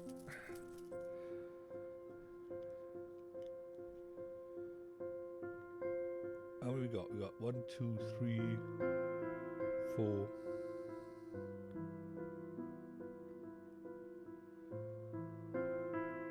We'd probably end up needing more anyway, but still. I don't want to waste it if we don't have to.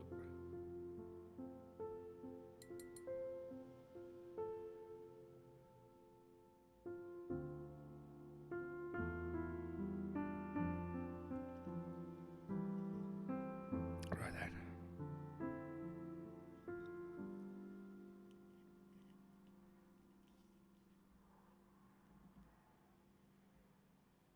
See if there's any better.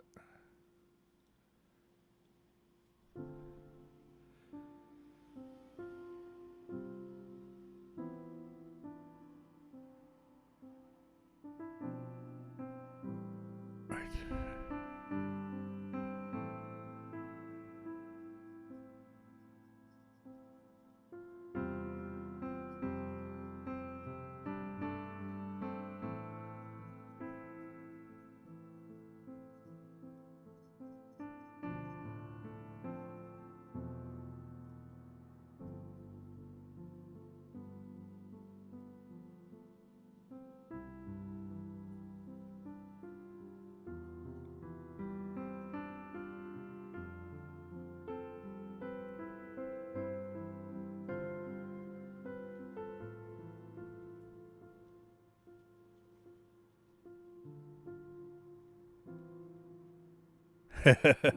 Yeah, that's true, boy.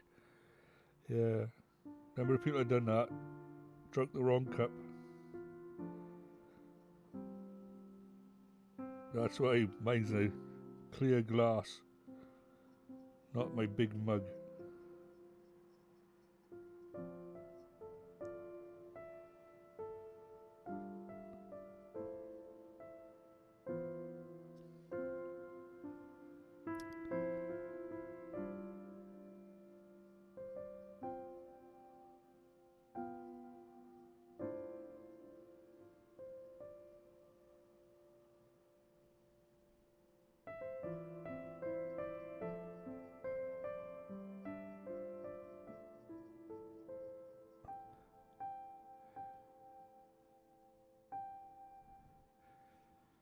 And for anyone that's watching, if you do enjoy this, please let me know. Click on follow and you can join the chat. The only reason why I got the chat for follows only is to stop, spamming and stuff like that. I have no other reason for it. You can also join us on Discord. The link is supplied on occasion by the chat.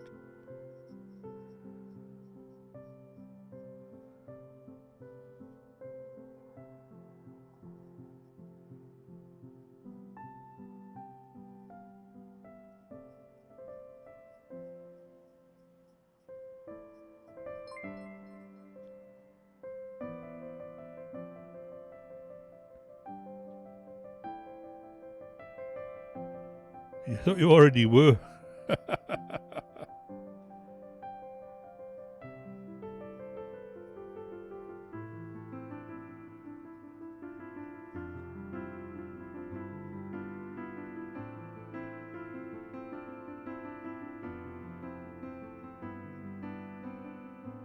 There is one other person in here,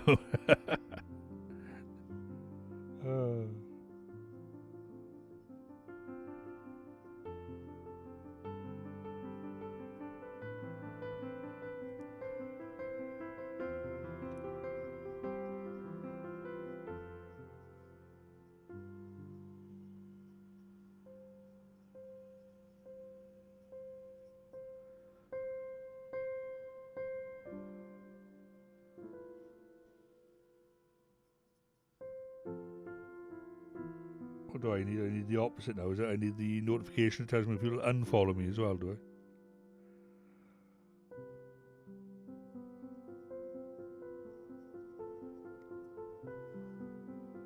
Just so I can glare at the camera then.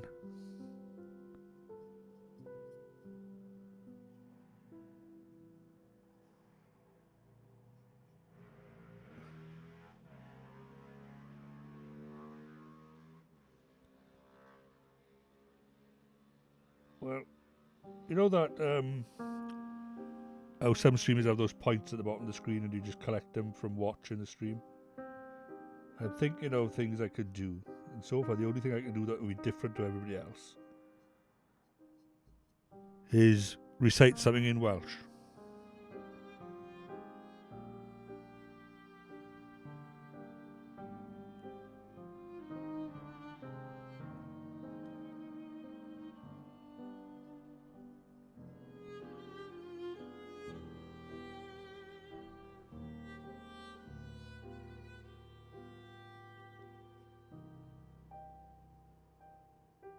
Well, I think all the points you'd end up gaining, eh?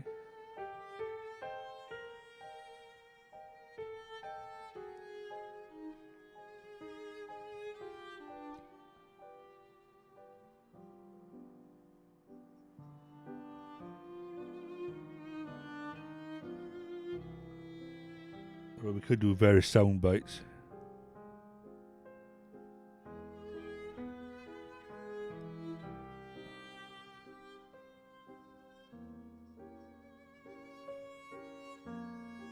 The one thing they don't want is for me to be singing for points. Yeah. That would be awful. Me and my first bass voice.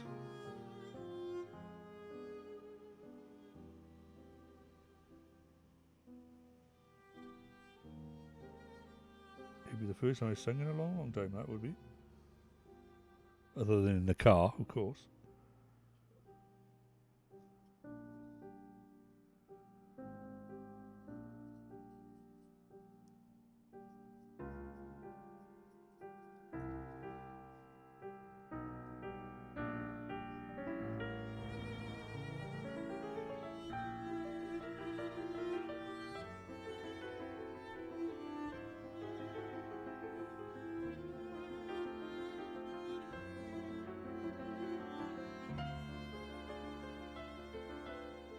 think we got most of him.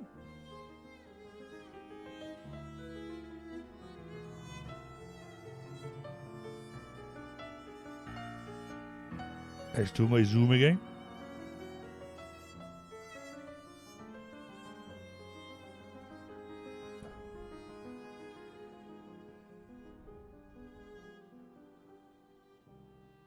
Oh, they do it tomorrow now, are they? Not today.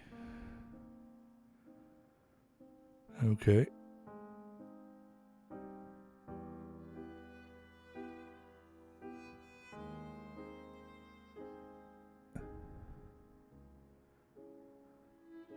I thought I managed to avoid it.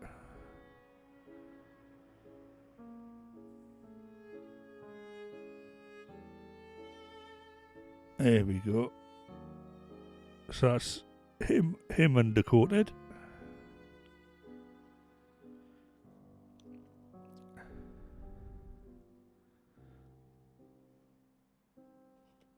Right, moving on to the next one. Oh, right, this is a fancy one, this is. Right, folks. Not quite keep the best to last, but, you know. Right.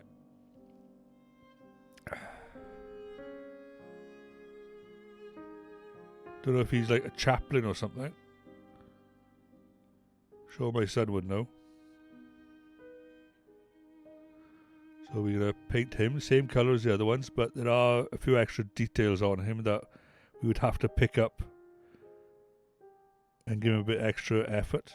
Like,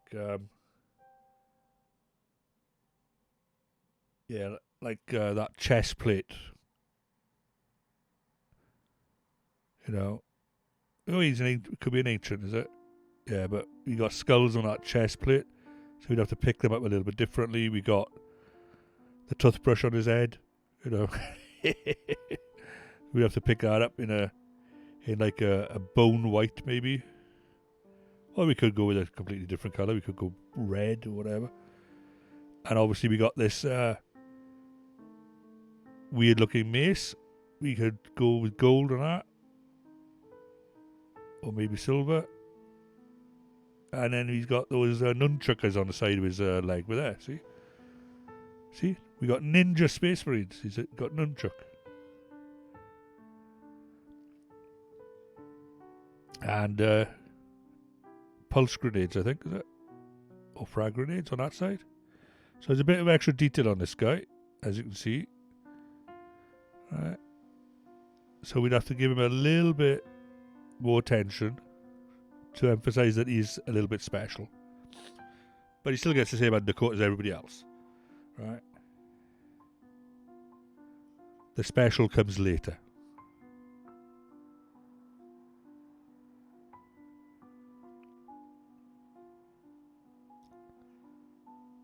And like this cloak, you know, what colour do we go with the cloak?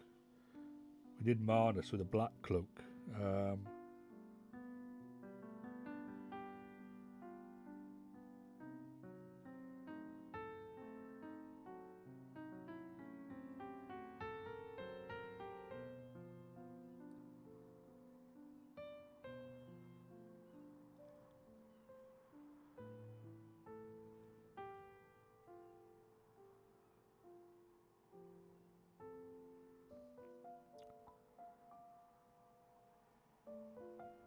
I just realised with that staff that he's carrying, or that mace, there were some issues painting behind it. So it's going to be a case of paint behind it first, sort of thing, with the black, and then do the staff last, probably.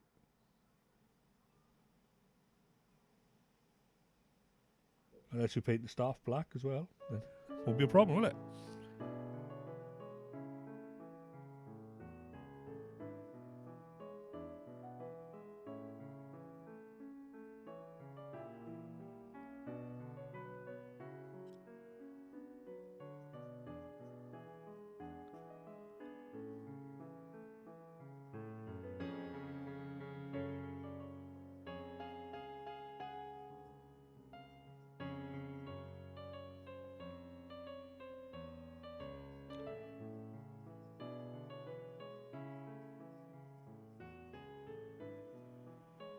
and how close are handy in that they can cover a lot of sins as well.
His backpack done.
Yeah, if I had the common sense to go with blue, you'd already be undercoated. Job done.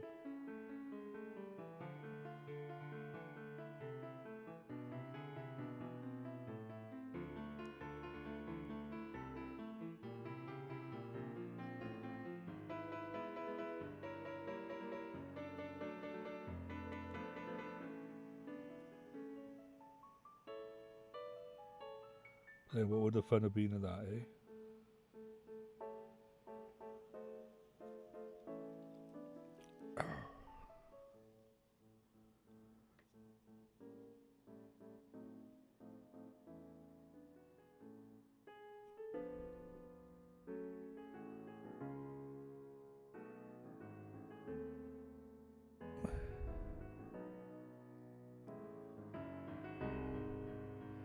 Get that into this camera.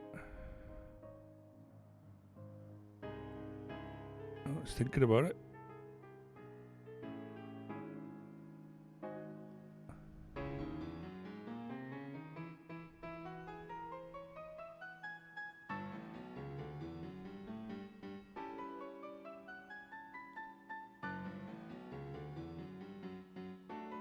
Oh, maybe not thinking about it then. Right, okay.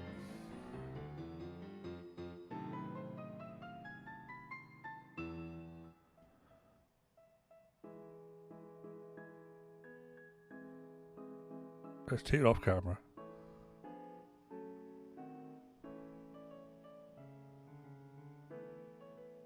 That's a little bit better. But yeah, we're going to do the weapon at one colour. We do the cloak another colour. We don't need to really undercoat them. But as long as the armour is undercoated, we're okay.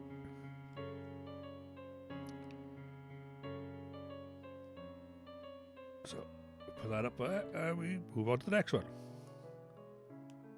Now, these two are ones I prepared earlier. Right? I've already done some of them. Shoulder pads. So we're going to be a little bit quicker with them.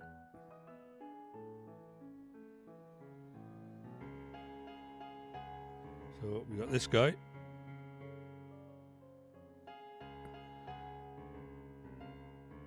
Well, I might have to go over bits, but I'll try not to. Right.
basically at the beginning, well, before I started the stream, I needed to remind myself what the colour palette was that I was using for these figures. So I had a bit of paint left over, and I thought, well, I might as well use it up. So that's why this one's like partially painted.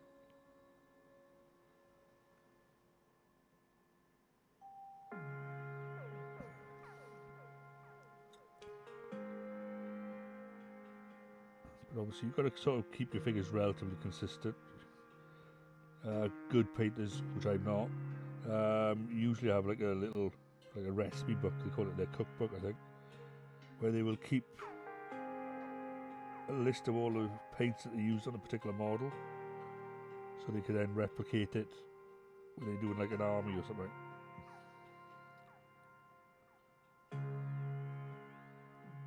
And if you have a good brand of paints, then you'll get the same colours each time. You know, when you run out of paints and you have to buy more.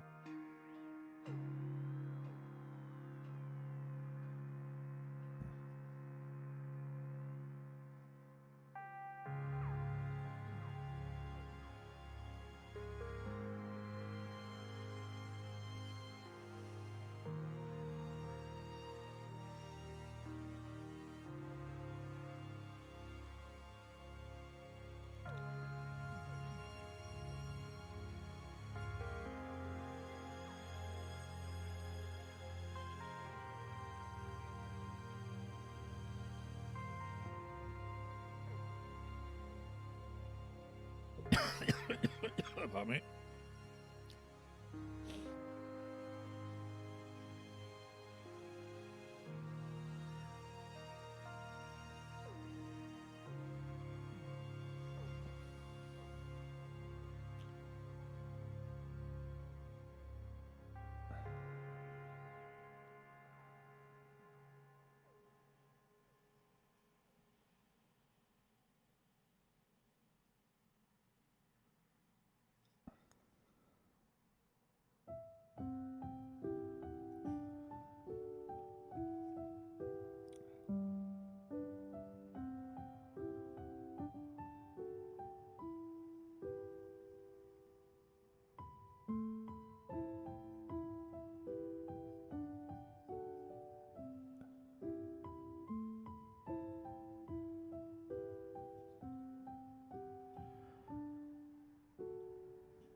Try to get underneath this arm.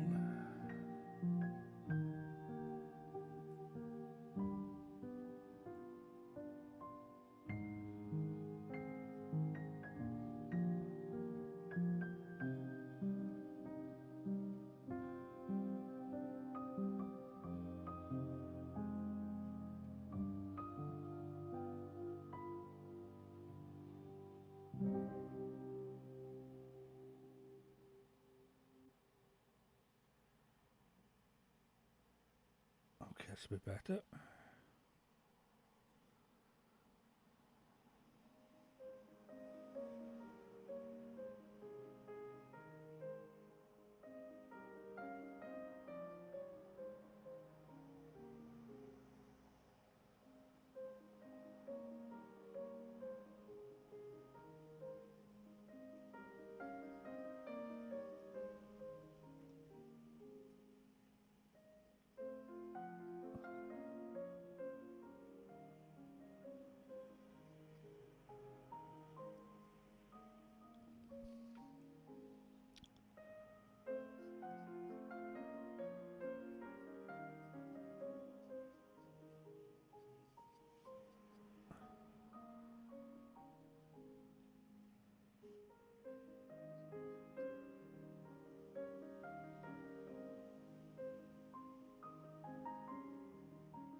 Okay, I think.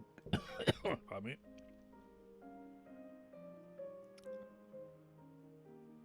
Yeah, I think that's him done.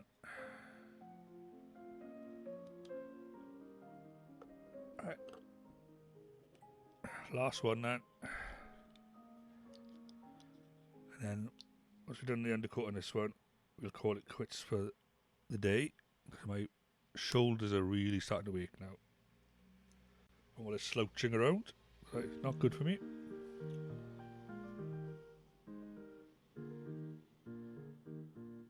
We'll probably be at least another 10 minutes anyway while we do this one.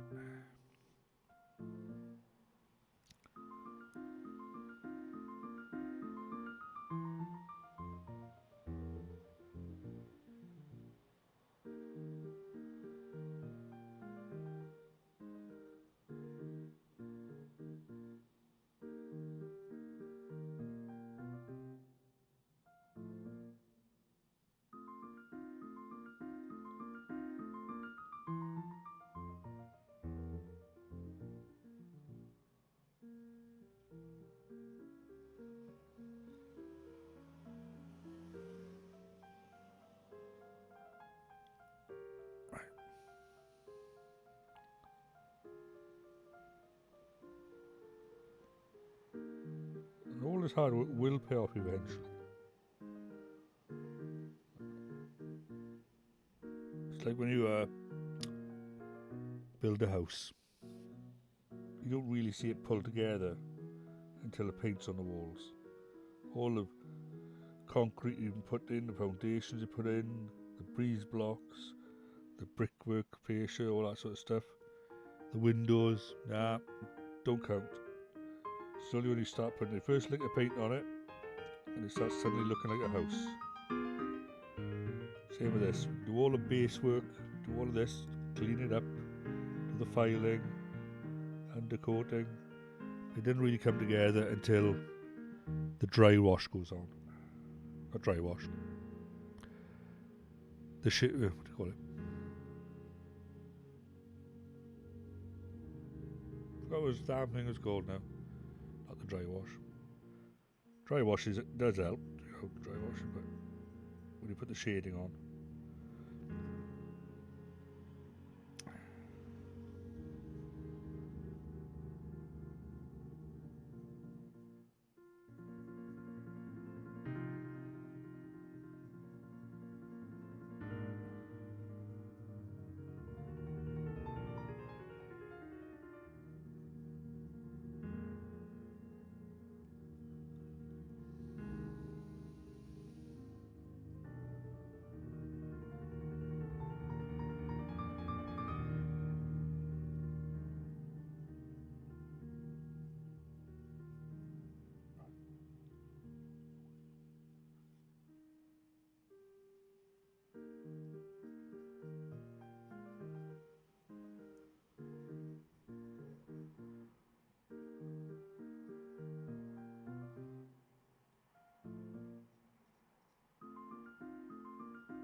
dry brushing and washing it. Yeah. There we are. My brain is a bit fried.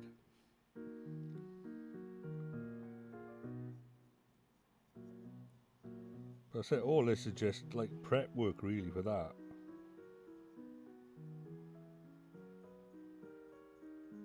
It just all comes together in those last final stages.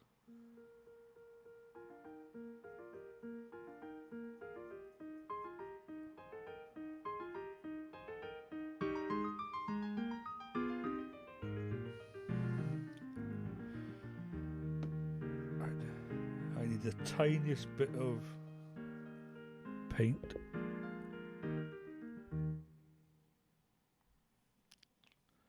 Thing is, there ain't no such thing as tiny with this thing.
Right there.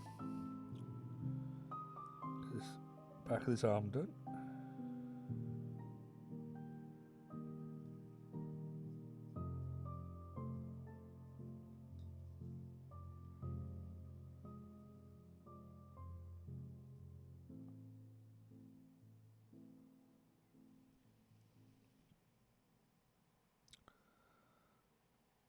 Get on the back of the backpack. To be precise, underneath the backpack. Or jetpack, whatever you want to call it.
We'd have to, unfortunately, get a bit on these little bags because we need to get in the grooves.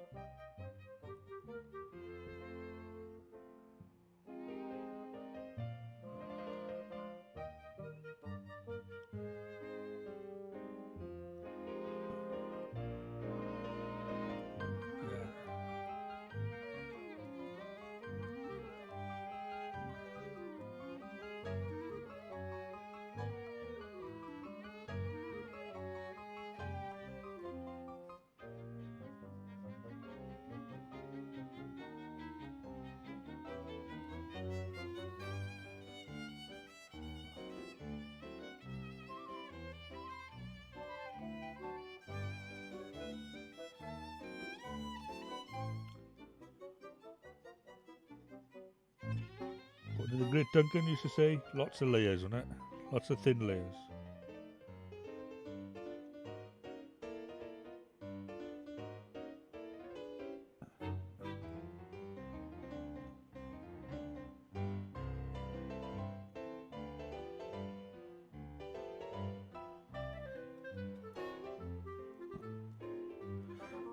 And obviously I'm using a left-handed brush because I'm left-handed.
Pardon me.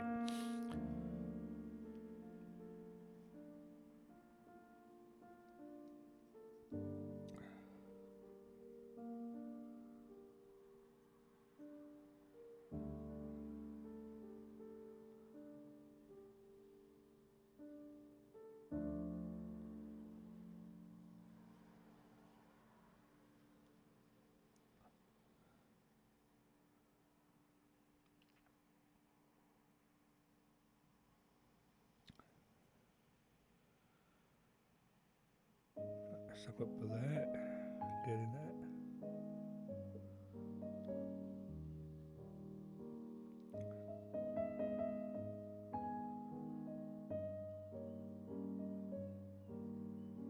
Right.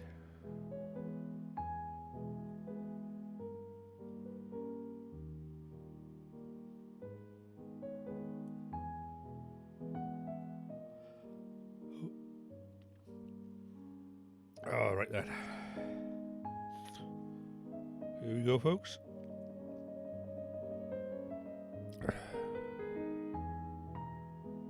Will you focus?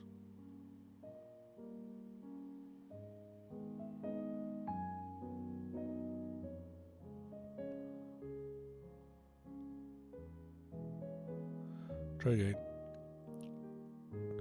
My palm.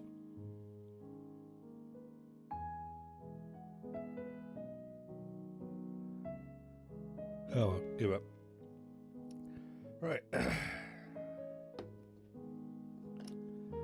So let's take my goggles off. Oh, crikey. Lift my glasses back up off the end of my nose.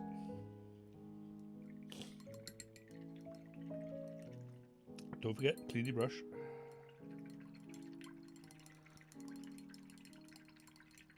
And never ever let them rest in the pot. If you do rest them bristles up into the air.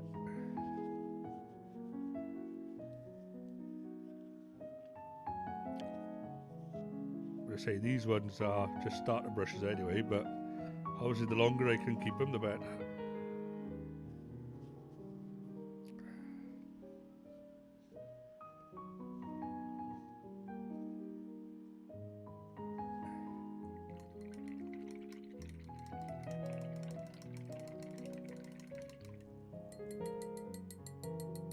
Right.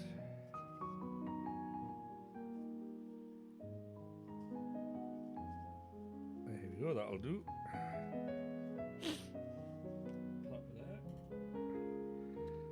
Put the lid on my wet palette.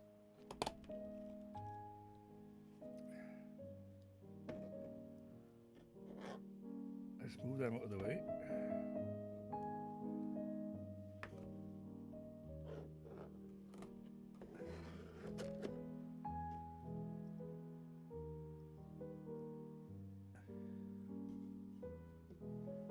So then, the ones that we've done so far today. I just got to line them all up.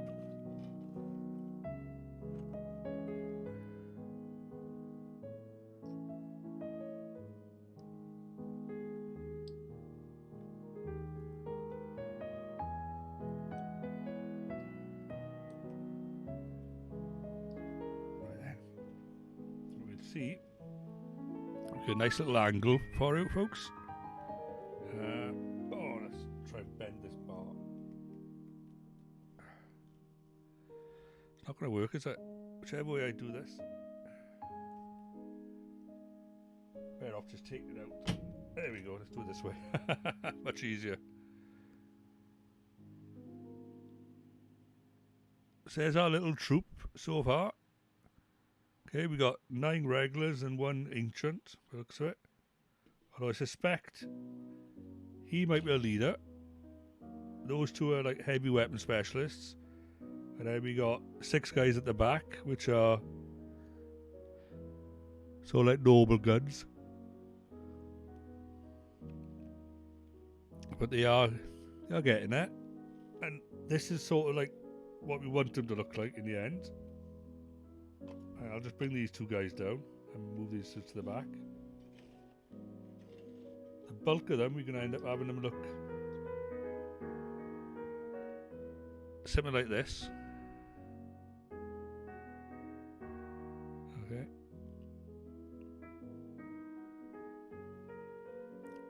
I know it's not quite in focus, but you get the general idea.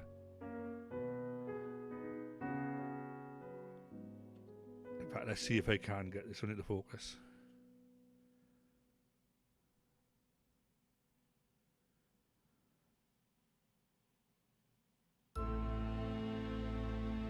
No, it's not happening. Right, fair enough. Right. Let's straighten this camera out. There's a final view of all the other guys anyway, right? Those are all the soldiers, marines, whatever you call them, that I have painted and I've still got to paint. Right, just for this one army. But we will get there in the end. Right, let me put my mouse back to welcome. There we go. Right, plug this webcam in.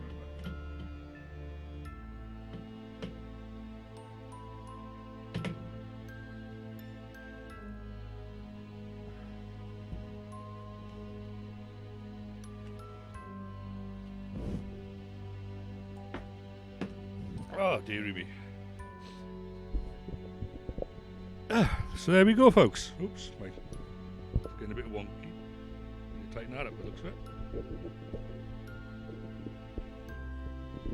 There we go. So, what was that? 2 hours, 45 minutes of painting. That's not too bad, really. I hope you all enjoyed.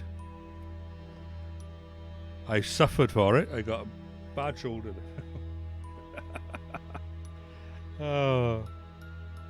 But yeah, it was a test to see if we could do it, and we did manage to pull it off. I've learned a couple of ideas. You know, maybe I'll paint the other side of the table, not this side.